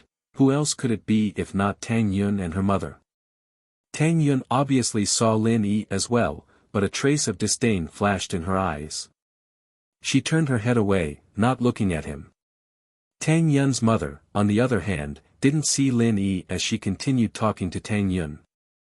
It was only then that Lin Yi realized that his posture was a little suggestive. He was leaning against the Audi S5, facing Tang Yun's direction. The luxurious sports car, the elegant yet lazy posture. It really did look like one of those rich young masters trying to act cool in front of a poor girl, but Lin Yi was innocent. Lin Yi really didn't have the intention to show off in front of Tang Yun. He was just sighing about life by the side of the car, and coincidentally, Tang Yun saw him. Lin Yi rubbed his chin awkwardly as he left the car. Tang Yun and her mother had pushed the barbecue cart over. Lin Yi thought that he should at least greet her since he saw her, right? Hello, Auntie. Lin Yi scratched his head, a little embarrassed as he greeted Mrs. Tang. She was an elder, after all, and he couldn't just turn around and leave now that he'd seen her. Ah. You're. Mrs. Tang paused as she looked at Lin Yi. He was wearing the casual clothes he'd just bought, and he was standing next to the sports car. Mrs. Tang didn't recognize him right away. It's me, Lin Yi. I ate at your barbecue stall with my classmates yesterday. Lin Yi explained. Oh, it's you. I remember now. Mrs. Tang looked at Lin Yi, a little surprised. She knew that Lin Yi was strong in school yesterday, one of the big four. Even Zhou Ruoming was afraid of him, but it wasn't until today that she realized that Lin Yi's family wasn't normal. She didn't know how much the car was worth, but it didn't look cheap. Plus, Lin Yi was dressed casually today, much more handsome than yesterday. Mrs. Tang had a good impression of him. Yin, why didn't you greet your classmate? Humph. Tang Yun felt wronged by her mother's words. She raised her head and looked at Lin Yi. Why was this person so thick-skinned? She didn't know where he found out that she and her mother were going to have a stall at the food street on the weekend, but he came here early to wait for her. What are you doing here? Ugh. I'm here to eat. Lin Yi smiled bitterly as he looked at Tang Yun. Yin, how can you talk to your classmate like that? Mrs. Tang wasn't happy with her daughter's attitude. Not only did Lin Yi help Tang Yun out yesterday, he even helped her recoup her losses. From now on, she would be able to set up a stall near the school, and it seemed like she wouldn't be bullied by the students anymore. Mrs. Tang was very grateful towards Lin Yi, but seeing that her daughter wasn't getting along with Lin Yi made her a little angry. He's here to eat, what else could he be doing? Tang Yun felt wronged by her mother's scolding. She glared at Lin Yi and stubbornly turned around, ignoring Lin Yi. This child. Mr. Lin, please don't take it to heart. Mrs. Tang explained to Lin Yi, embarrassed. Now that Lin Yi's identity had changed, Mrs. Tang's way of addressing Lin Yi had also changed. It's okay, Auntie, just call me Lin Yi. Lin Yi sweated, he didn't think that Tang Yun would have such a personality.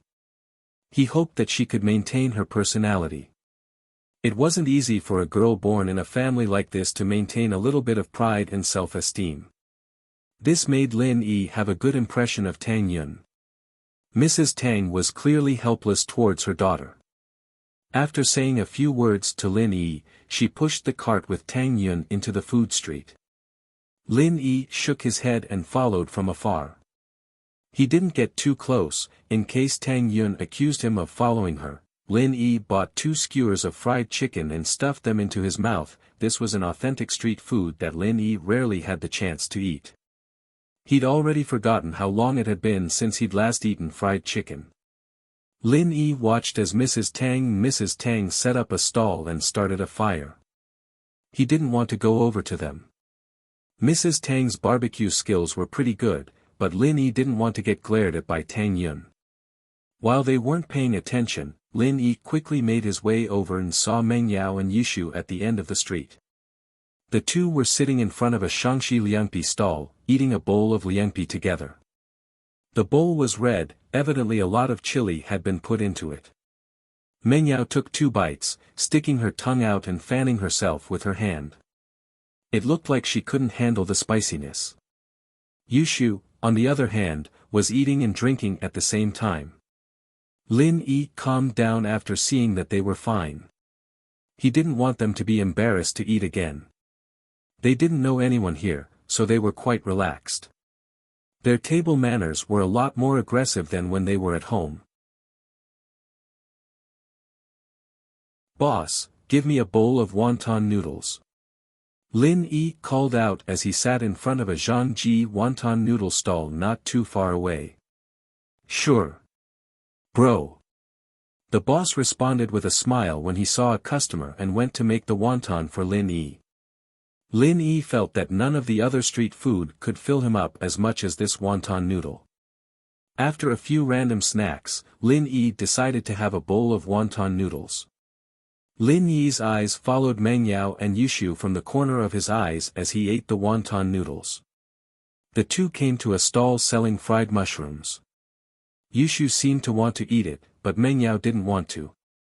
The two argued for a bit, and Meng Yao eventually sat down with Yushu.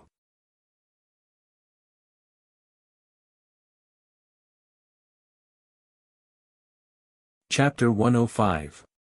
The master of haggling. There was a night market in front of the food street. It was a night market, but there were still a lot of stalls set up during the day. It was just as lively as the food street here. Lin Yi didn't have much to do, and Meng Yao and Yushu were enjoying their food. He walked over to the night market. Lin Yi preferred the clothes from the street stalls compared to the expensive branded clothes from the malls. As long as one had good eyes and knew how to haggle, they could buy fashionable clothes from the street stalls. Ah! Lin Yi didn't know whether to laugh or cry at the familiar silhouette in front of him. It seemed like fate had brought them together. Lin Yi walked over to Tang Yin, who was squatting in front of a stall selling girls' clothes. She was holding a dress in her hands, looking like she really liked it. Can you lower the price a little? Tang Yin asked after some hesitation. Little girl, look, these are all top-notch fabrics. Look at the workmanship, there's nothing to say. This style is also the most popular this year. If you put it in Pengzhan department store, you won't be able to get it for less than 1,000. The stall owner talked leisurely as if his goods were the best in the world. It was obvious that Tang Yin wasn't good at haggling. But 200 is a little too expensive. It's not expensive. Look at the prices of everything these days, the fabric, the labor, it's more than 200. 200 is the price I used to pay before, and now that the price has gone up, I'll have to raise the price in the future. The stall owner continued praising his goods. I'm from the food street over there. Can you lower it a little? I'll buy it a little cheaper. Tang Yin gritted her teeth as she revealed her identity. Oh. You're from the food street. The stall owner looked at Tang Yin. You're from the food street over there, so you should know better. I'm making a small profit but quick turnover. How much can we earn from selling things in the night market? There's so many stalls here, who's going to raise the price for who? Plus, we have to pay taxes and management fees every day, there's not much left. Huh? Tang Yun looked at the stall owner weakly. She'd already said that, so why didn't he say anything cheap? Could it be that he saw that I liked this dress, so he didn't give in? This person was really hateful. Lin Yi shook his head. With Tang Yun's way of haggling, it would be strange if she could kill them. Perhaps he would have to help her out. Tang Yun's family situation wasn't very good, and he could tell that. It would be best if he could save some money for her. Hey, bro, you're setting up a stall here? Lin Yi walked over and patted the stall owner's shoulder enthusiastically. Ah. Huh. You are. The stall owner looked at Lin Yi in confusion. He didn't know who Lin Yi was. Have you forgotten about me? The first year, we were selling goods together, at old Zhang's place. Lin Yi said with a smile, I used to set up a stall at the night market on the south side of the bridge. Oh.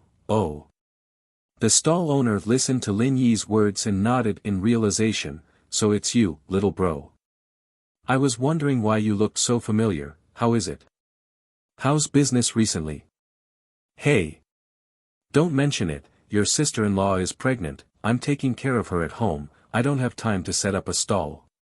It wasn't easy for my sister to come over these past 2 days, so I took some time out to walk around. Lin Yi said as he squatted down in front of the stall.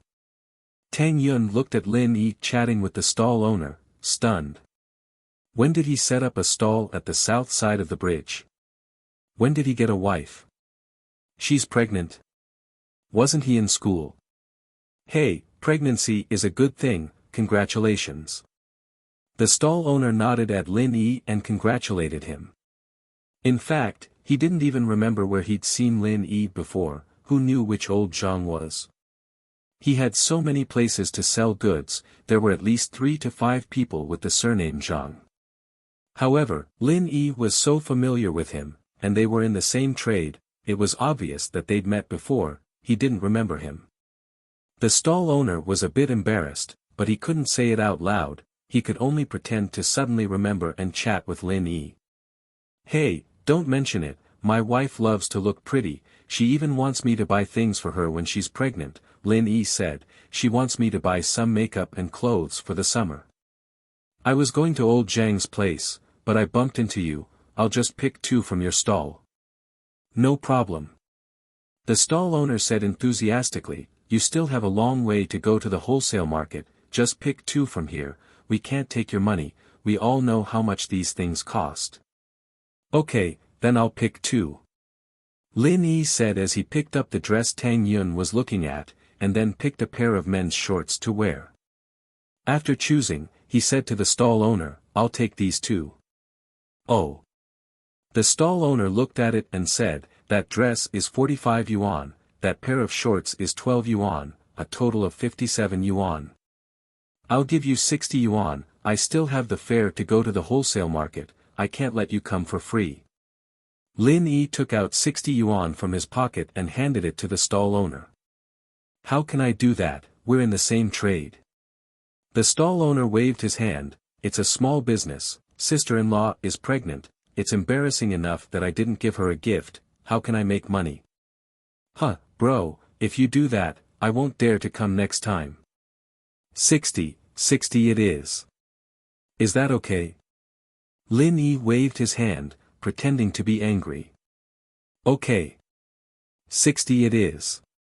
The stall owner smiled and took the money. Bro, you're honest, I won't say anything else. Next time you come, let's have a drink or two.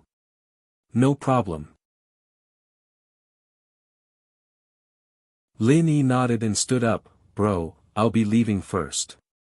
Tang Yun watched as Lin Yi bought her favorite dress. She was shocked, speechless. 45 yuan. What was wrong with him? This stall owner was too greedy, wasn't he? He sold it to her for 200 yuan, she could buy 4 pieces. Tang Yun thought angrily. Right, what did you want to buy?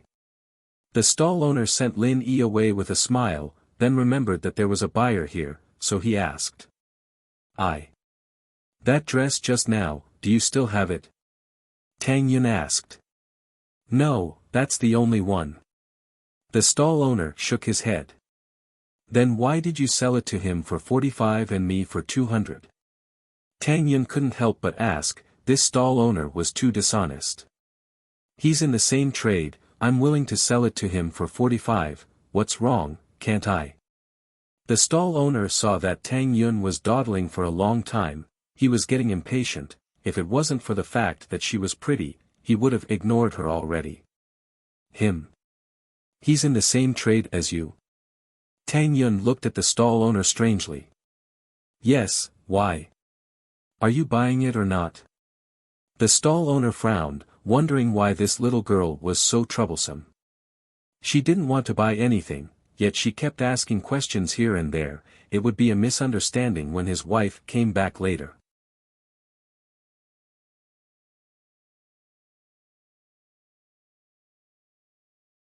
Chapter 106. Who said anything about giving it to you? Lin Yi's sudden action had left Tang Yun dumbfounded. Had Lin Yi set up a street stall before? He'd been driving a sports car when she saw him, hadn't he? Why would he set up a stall? Plus, he was a high schooler just like her. How could a student get married? His wife was pregnant.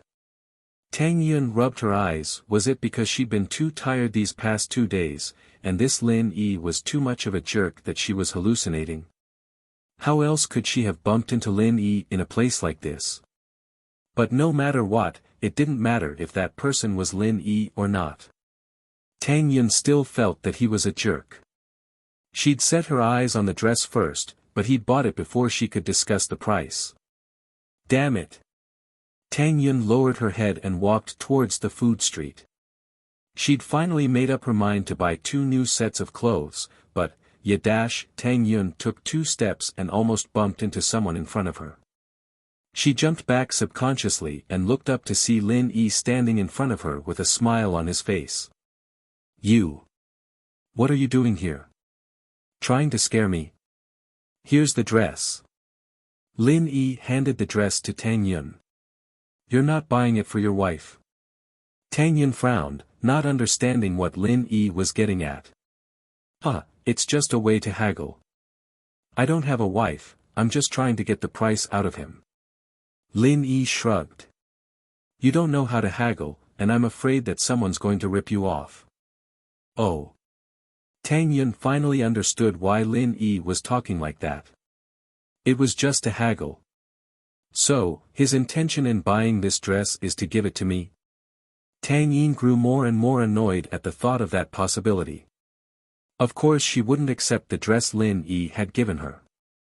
If she'd wanted it, she'd only need to open her mouth and there'd be a lot of boys fighting over it. But she didn't like it. Here, take it. Lin Yi gave the dress to Tang Yun. I don't want your things. You can go back. Tang Yun dodged and said coldly. Who said I'm giving it to you? Give me the money. Lin Yi didn't know whether to laugh or cry. 45. Tang Yun froze. She didn't expect Lin Yi to ask her for money all of a sudden. Didn't he want to please her and buy it for her? Why is he still asking me for money? Was he just toying with him? Tang Yun's heart ached at the thought. She wanted to leave and ignore Lin Yi, but she hesitated. This dress was something she really liked. She had the urge to buy it when the guy said that it wasn't a penny cheaper. Tang Yun had the urge to buy it, although this dress was given to her by Lin Yi, she bought it with her own money. It shouldn't have anything to do with him. Yes, she bought it with her own money. What did it have to do with him? With that thought, she took out her wallet from her pocket. There was only around 200 kuai in there, which was her monthly allowance. Tang Yun took out a 50 yuan bill and gave it to Lin Yi. Here. Lin Yi took the money without saying anything. He searched his pocket for a long time and took out 4 1 yuan coins. I don't have change. Can I owe you 1 yuan? Humph. Tang Yun took the coins from Lin Yi's hand and angrily took the dress. She turned around and walked away, ignoring Lin Yi. Who did I offend? Did I ruin things with good intentions? Lin Yi flicked the 50 yuan bill in his hand and put it in his pocket. He then walked towards the food street. Tang Yun calmed down after a few steps. She thought about how Lin Yi treated her. He wasn't like other rich kids who clung on to her. He seemed to be using a different method. He was neither cold nor warm to her. He would stand up for her occasionally to show his gentlemanly side. Humph. So it was like that. Tang Yun stomped her feet. She fell for Lin Yi's trick again. He asked her for money on purpose. He wanted her to lower her guard and achieve his goal. Tang Yun wanted to throw the dress on the ground and stomp on it, but she didn't want to. She sighed and walked back to her barbecue stall. Did you buy the dress? Mrs. Tang looked at the dress in Tang Yun's hands. It wasn't the first or second day that Tang Yun liked this dress. She'd seen it before because it was too expensive, but Mrs. Tang had encouraged her today and told her to buy it. Tang Yun finally made up her mind. Yeah. Tang Yun stuffed the dress into her bag and answered absent-mindedly. How much did you spend? Did you get the price? Mrs. Tang was busy with the barbecue stall. She didn't notice her daughter's expression. 45, Tang Yun said faintly. 45? Is this for real? Didn't the owner want 200? How did he get it that cheap? Mrs. Tang was surprised. Some annoying person helped me haggle the price. Tang Yun said angrily. Alright Mom, let's not talk about this. I'll help you. Mrs. Tang shook her head. She didn't know who Tang Yun was talking about. She should be thanking him for helping her haggle the price. Why would she hate him? Lin Yi turned a corner and went back to the place where Meng Yao and Yushu were eating mushrooms. The two had just finished eating and were getting up to pay the bill. Meng Yao raised her head to see Lin Yi walking towards her with a pair of oversized underwear in his hand. Yushu heard Meng Yao's question and raised her head to see Lin Yi. Shield bro, where did you get a pair of underwear? Yushu asked curiously as she looked at the underwear in Lin Yi's hand. I bought it over there. Does it look good? Lin Yi said as he gestured at his body. Meng Yao curled her lips. You don't look like a good person wearing it. I remember there's a phrase in elementary school called Old French Gangster. Yushu nodded. Lin Yi was speechless. I'm not going to talk to you guys. There's something wrong with your taste. I bought it for 15 kuai. Wah. It was Meng Yao's turn to be speechless. 15 kuai and you're showing it off. Yushu covered her mouth and giggled. Only Lin Yi would do something like that. Alright, let's go home. Shield bro, if you really like the underwear, why don't you put it on and show us? You can't change it out on the streets, can you? Shoo, what's so good about him wearing underwear? Did your hair change color? Meng Yao said as she pinched Yushu. I thought you wanted to see it. Yushu blinked innocently as she looked at Meng Yao. You were so surprised just now.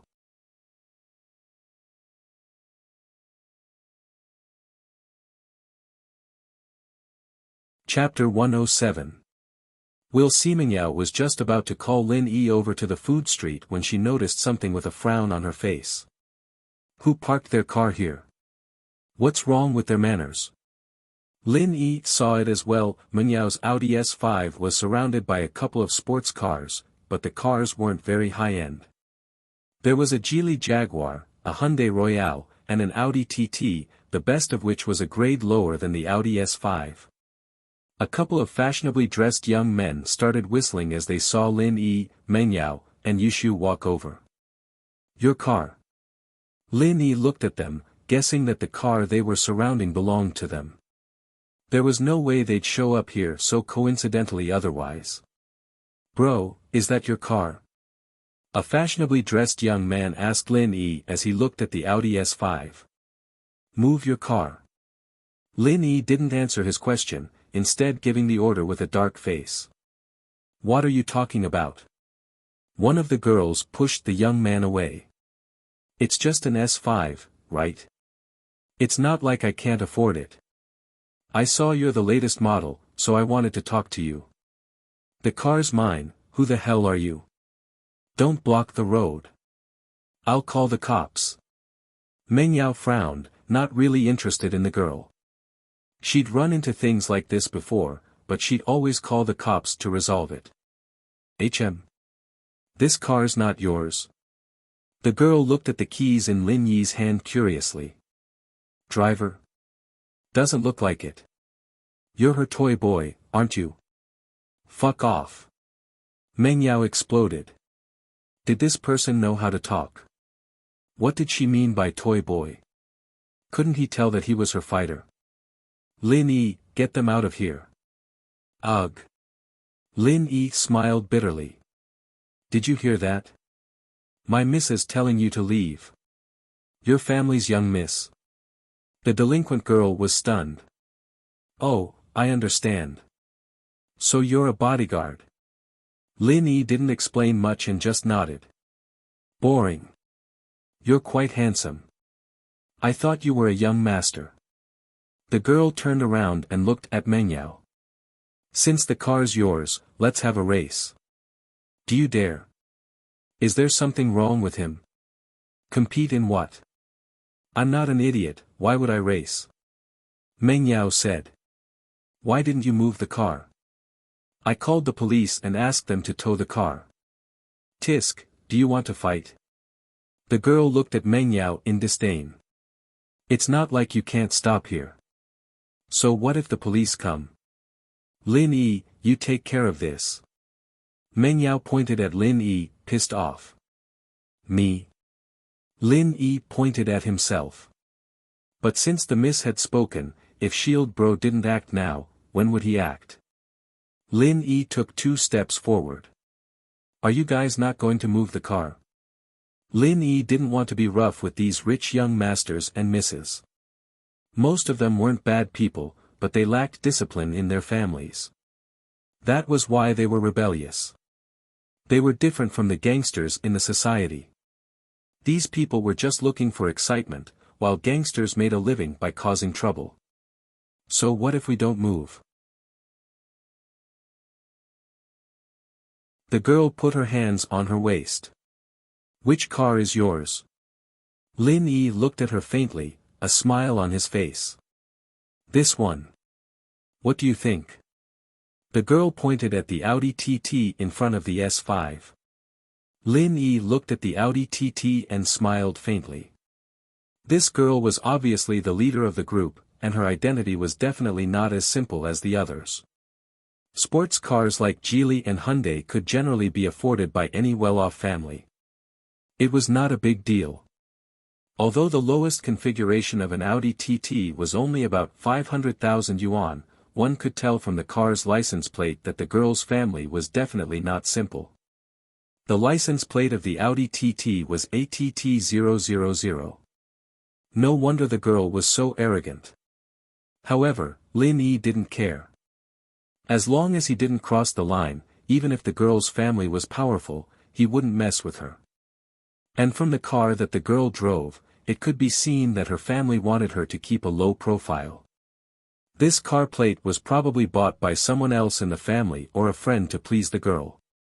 Lin Yi walked to the front of the Audi TT and placed one hand on the back of the car. The girl and the others quieted down and looked at Lin Yi strangely. They didn't know what he wanted to do. "I say, this idiot isn't thinking of pushing the car, right?" The young man who spoke before spoke. He seemed to have seen through Lin Yi's intention. "Are you stupid? This car weighs a ton.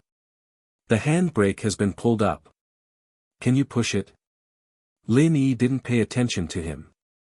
His hand turned into a palm and quickly pushed the back of the Audi TT forward. It looked like a simple palm, but the Audi TT was directly pushed forward. With a "chee" sound, a row of tire marks was left on the ground. "Fuck, are you serious?" The young man who had arrogantly called Lin Yi stupid was instantly dumbfounded. "You can push it? My car." The girl was shocked. She was shocked and distressed. She couldn't help but exclaim when she saw that her tires were damaged. However, Lin Yi didn't go overboard. She wanted to cause trouble, but she didn't have an excuse. The cause of this incident was that she had blocked someone else's car. Thinking of this, the girl looked to the young man for help. "Are you fucking looking to die? How dare you touch Sister Feng's car? Do you want to die?" It wasn't the first time that the young man had acted as a protector. In this kind of situation, it wasn't easy for the girl to stand out. He didn't have any scruples and jumped out directly. "Sister Feng." Lin Yi was shocked. Could it be that he had encountered a legendary figure? He looked carefully at the girl's face. This wasn't Sister Feng, right? Even if she had makeup that looked like a ghost, she still looked different from Sister Feng. It was probably just someone with the same name. Lin Yi ignored him and pulled him to the side. Under everyone's shocked gaze, he pushed the modern lawns, who was blocking the S5, to the side. Although it was surprising to see him push the Audi TT from the back of the car, anyone with a bit of strength could do it. However, pushing the car from the side of the car horizontally was much more difficult than before. One could imagine the resistance. "You." The young man wanted to say a few more words, but he saw that Lin Yi had a lot of strength. Moreover, they were in the downtown area. It was fine to cause trouble, but it wasn't good for a group fight. Therefore, he froze after saying the word "you."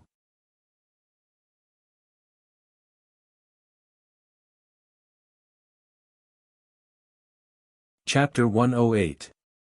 Find someone to investigate him. Lin Yi didn't say anything after pushing the car, completely ignoring the delinquent as he got into Meng Yao's Audi S5 and quickly moved the car out of the small empty space he'd just pushed out. The speed and precision of his maneuvering, it left everyone speechless.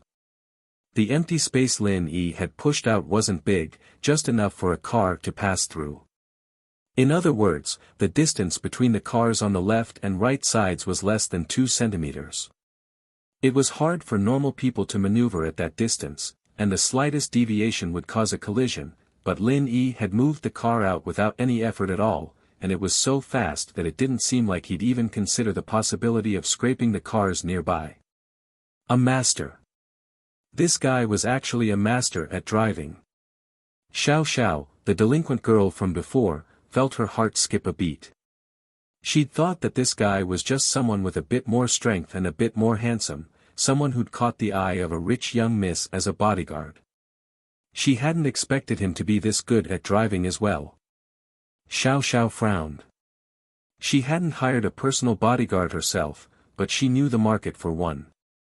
Hiring a bodyguard like Lin Yi, with good looks, incredible strength, and incredible driving skills. Putting aside the fact that it wouldn't be easy to hire him, even if she did hire him, it wouldn't be a small sum of money. Xiao Xiao was a little interested in the two young misses behind Lin Yi as well. She memorized the S5's license plate, planning to investigate it when she got back. Lin Yi moved the car out and didn't even look at Xiao Xiao and the others. He got out of the car and sat in the back seat. Meng Yao only now realized that Lin Yi wasn't that hateful after all, at least he'd gotten her some face today. In the past, Meng Yao would have had no choice but to call the police, but Lin Yi pushed the car to the side in no time at all, moving it out of the way. He looked at Xiao Xiao, pleased with himself, and under Xiao Xiao's murderous glare, got in the car, stepped on the gas, and drove off. Xiao Xiao was really pissed. She didn't have any bad intentions, she just happened to see an Audi S5 that was released this year and wanted to see who the owner was. She invited him to a race, but she didn't expect to run into this guy.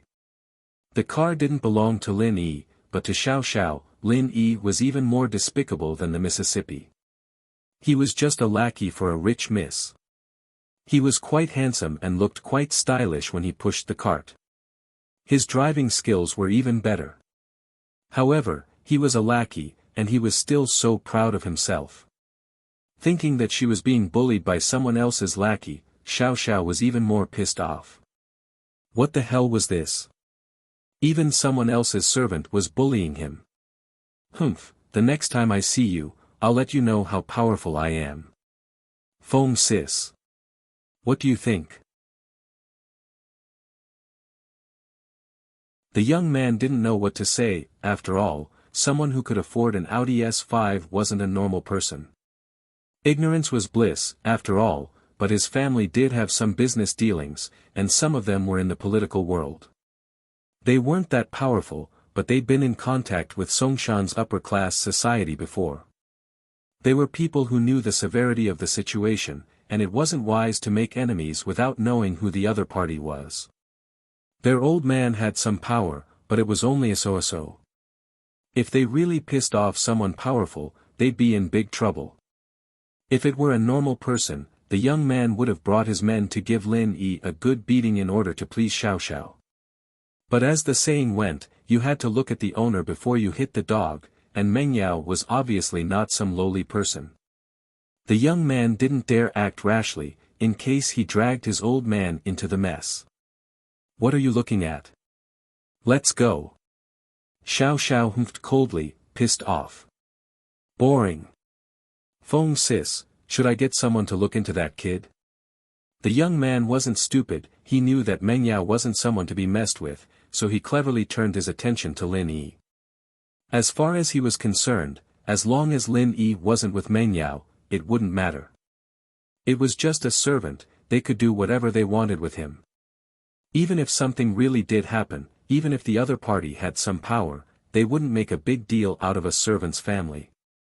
Their families were all average, but Xiao Xiao's family wasn't.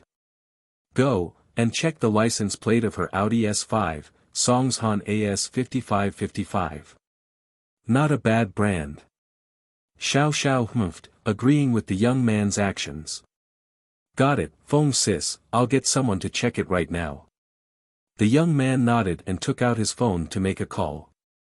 His face changed immediately. Lon bro, what did you say? The car's secret? How's that possible? It's a civilian plate. It's a military plate. Alright, I got it. The young man hung up with a bitter look on his face. Feng sis, this car's secret. Xiao Xiao, of course, had heard the conversation, and her expression wasn't any better than it was now. It was possible that the car was secret, after all. Her father's car was secret, and this was very common among government officials and people with high statuses. Normal people weren't allowed to look into it. But the young man's last sentence made Xiao Xiao frown. A local license plate from the military? That was interesting. A military plate wasn't something that just anyone with a bit of power could get their hands on. Even if they did get their hands on a military plate, it wouldn't be a low-profile military plate like this. But so what if it was like that? She wasn't the one she was looking for, it was that lackey of hers. Humph, with her father's status, even the military wouldn't be able to do anything to him, let alone her grandpa. With that thought, Xiao Xiao calmed down and turned to the young man. Then let's not worry about the car for now. Go look into that bodyguard's identity, see who he is, and which company he belongs to. No problem, Feng sis. The young man was a bit troubled when he heard that Meng Yao's car was secret military. With his family's power, they couldn't afford to piss off someone like that, but now that Xiao Xiao wanted him to focus on the bodyguard and not Meng Yao, he let out a breath of relief. I've already secretly taken a picture of him with my phone. I'll get someone to look into it right now.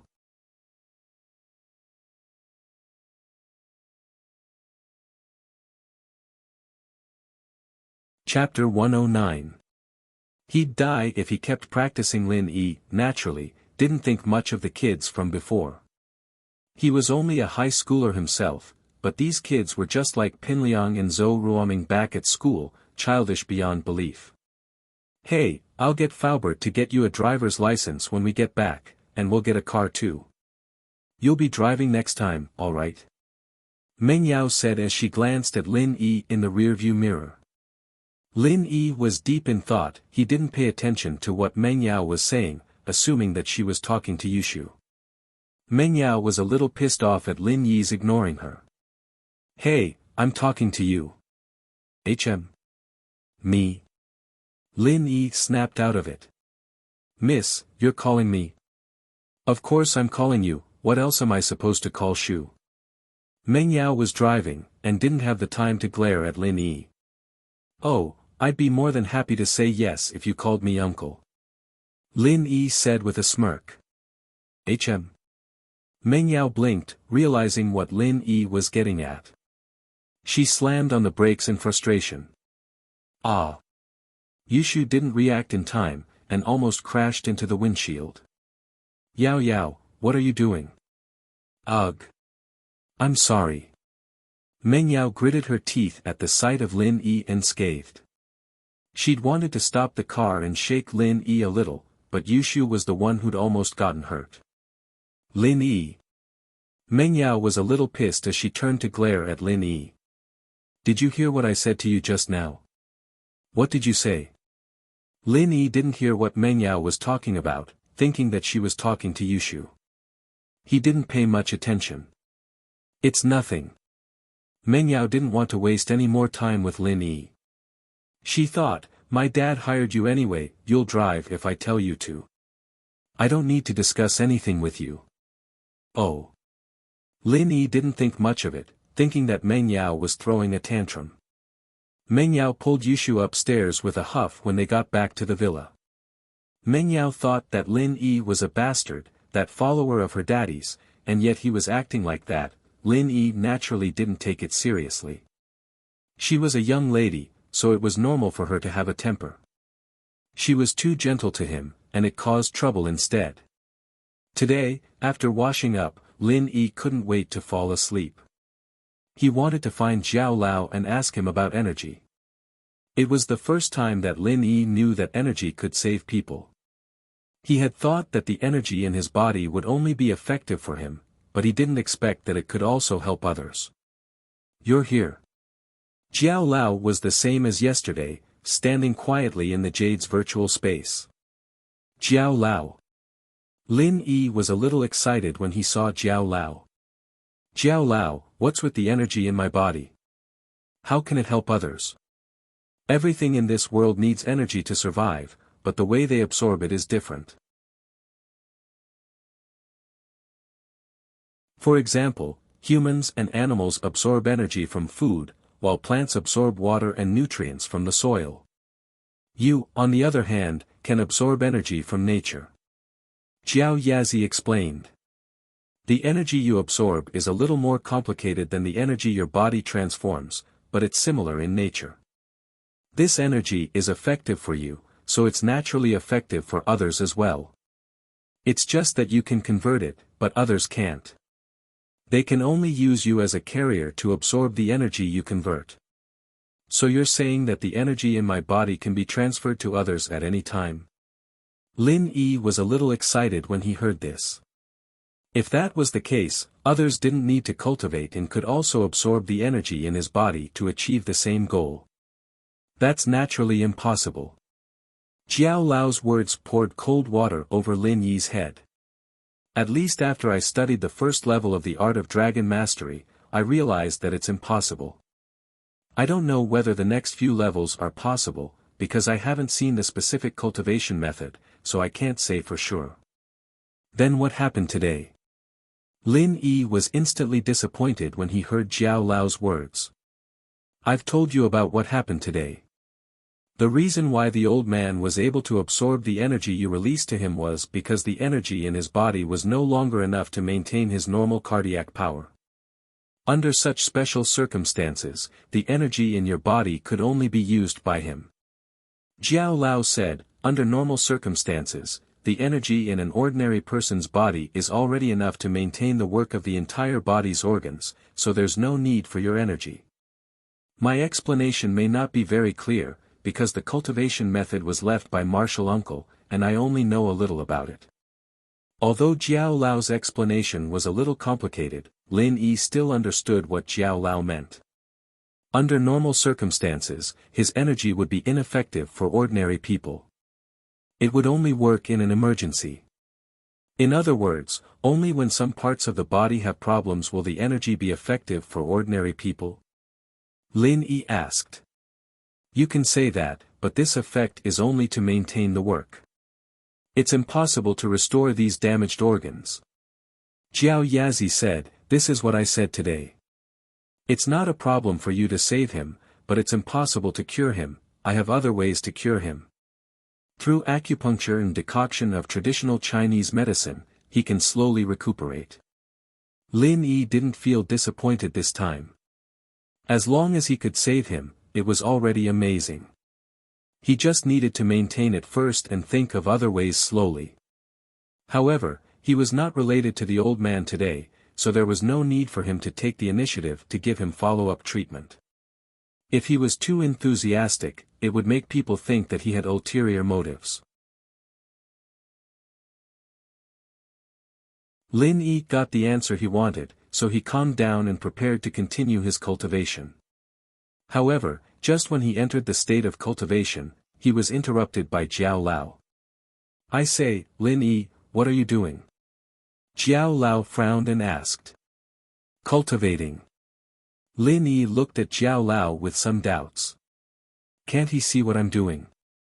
You don't have the cultivation method of the second level, why do you continue to cultivate?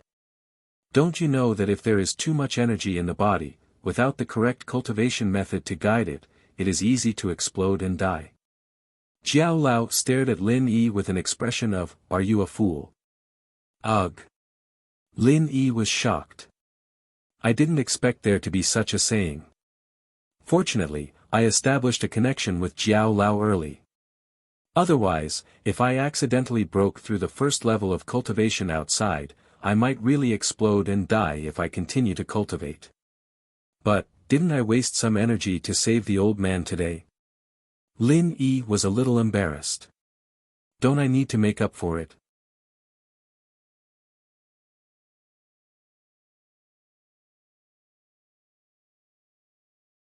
Chapter 110. Chapter 110, Family Dinner, Sleeping, Can Replenish Energy Too? Lin Yi said, a little incredulous. Kid, you're overthinking it. Of course sleeping can replenish energy, but why do people sleep?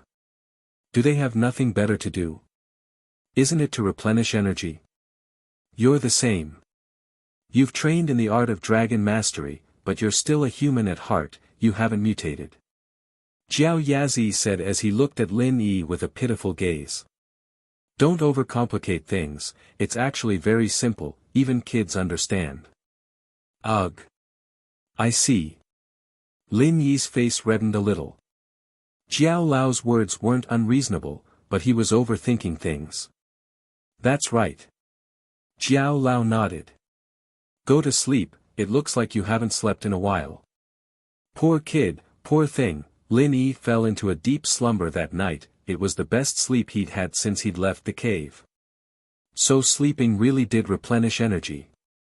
Lin Yi felt refreshed when he woke up, stretching his body before heading to the bathroom to wash up. He put on the new casual clothes he'd bought yesterday before leaving the room. There was no one in the living room. Meng Yao and Yushu probably still hadn't woken up. General Weiwu stood guard at the staircase leading to the second floor, and Lin Yi was curious as to what a girl's room looked like, but he'd have to do it openly if he wanted to peek, right? Lin Yi pushed open the villa's door and walked into the villa's courtyard. The villa area was very quiet on weekends, and there weren't any cars coming and going. There was only the occasional passing car. Ah! Lin Yi hadn't been standing at the door for long when he saw Faubert's Bentley slowly drive over and stop in front of the villa. "Mr. Lin, you're outside." Faubert nodded with a smile when he saw Lin Yi. "Faubert, this early?" Lin Yi looked at the time. "Yao Yao and Shu haven't woken up yet, right? It's getting late, they should be tidying up." "Mr. Lin, don't you want to change into something more formal?" Faubert looked at Lin Yi's casual clothes and asked. "Me? Make it more formal." "What for?" Lin Yi was stunned and looked at Faubert in confusion. "Mr. Lin, don't you know? Every Sunday, Mr. Chu holds a family banquet. In the past, Miss Chu, Little Shu, and I attended together, but this time, Mr. Chu specifically told me that Mr. Lin must attend as well," Faubert explained. "Family banquet?" Lin Yi didn't expect Pengzhan's family to have this custom, but since he was invited, Lin Yi naturally wouldn't reject it. "Alright, but I don't have anything formal. I just bought this yesterday, and other than that, I only have my school uniform." "Huh," Faubert couldn't help but laugh. "That's fine, it's a family banquet anyways. Mr. Lin, please get in the car first, I'll call Miss Chu and the others." "Oh. Okay," Lin Yi nodded and opened the door to the front passenger seat. Watching Faubert enter the villa, Lin Yi narrowed his eyes. Truth be told, this mission was the most relaxing one for Lin Yi, and also the most baffling one. Lin Yi was tricked by his old man into accepting a mission that would give him a lifetime's worth of commission. But even now, Lin Yi still didn't know what this mission was. Playing with the miss all day long. Being the miss's bodyguard, babysitter, study partner, and shield. Although it was a bit difficult, but there was no need for an S-ranked assassin and secret agent like him to do this, was there? Besides, Lin Yi wasn't an idiot. He wouldn't think that doing something like this would give him a lifetime's worth of commission. What kind of joke was this, unless Pengzhan was out of his mind? But now, it seemed that Pengzhan was very smart, and his brain wasn't out of his wits. This was what Lin Yi was confused about. If it wasn't for his old man's insistence and guarantee, Lin Yi would have suspected that there was some kind of conspiracy going on. But, Lin Yi also knew that although his old man was a bit frivolous, he would never harm him. This was also the main reason why Lin Yi could stay here peacefully. Even if the miss was a beauty, Shu was very likable, and there was also an interesting commoner beauty. Lin Yi didn't have the time to play around here. It'd be terrible if he lost his life here. Meng Yao and Yushu came out not long after Li Fu went in, dressed differently from yesterday. Compared to yesterday's youthful and dazzling appearance, they were much more ladylike today, giving off the vibe of socialites. Faubert helped Meng Yao and Yushu open the car door and waited for them to get in before going back to the driver's seat. Meng Yao was surprised to see Lin Yi in the front passenger seat. She didn't think that her father would invite Lin Yi to the family dinner today. Meng Yao was actually a very smart girl, but she was often pissed off by Lin Yi. Since Lin Yi was sitting here, it must be her father's idea. There was no way that Faubert would invite Lin Yi on his own. Although this Lin Yi wasn't as annoying as before, and he was suitable to be her follower, was her father really going to let a man like him stay in her house for a long time? Faubert started the car, and it slowly drove out of the villa area towards the city center. Mr. Chu's family banquets are all held at Pengzhan International Hotel in the city center. It's also one of Mr. Chu's company's properties. It was Lin Yi's first time attending a family banquet, so Faubert explained. "Who's coming later? Are there any rules?" Lin Yi was used to being wild, but this was his employer's family banquet. Lin Yi couldn't be too rude. In the past, other than me, Miss Chu, and Shu, it was Mr. Chu. Faubert said. As for rules, there aren't any. Family banquets are just for relaxation. There aren't too many rules. Don't eat so much. Just make a fool of yourself. Meng Yao teased, remembering Lin Yi's appetite. Ha! Faubert, naturally, knew that there was a small gap between Meng Yao and Lin Yi. He smiled. Mr. Chu doesn't like to waste things. It'd be great if Mr. Lin could eat everything. Faubert. Meng Yao was a little unhappy at Faubert's words. She started to act coquettishly. Why are you going against me?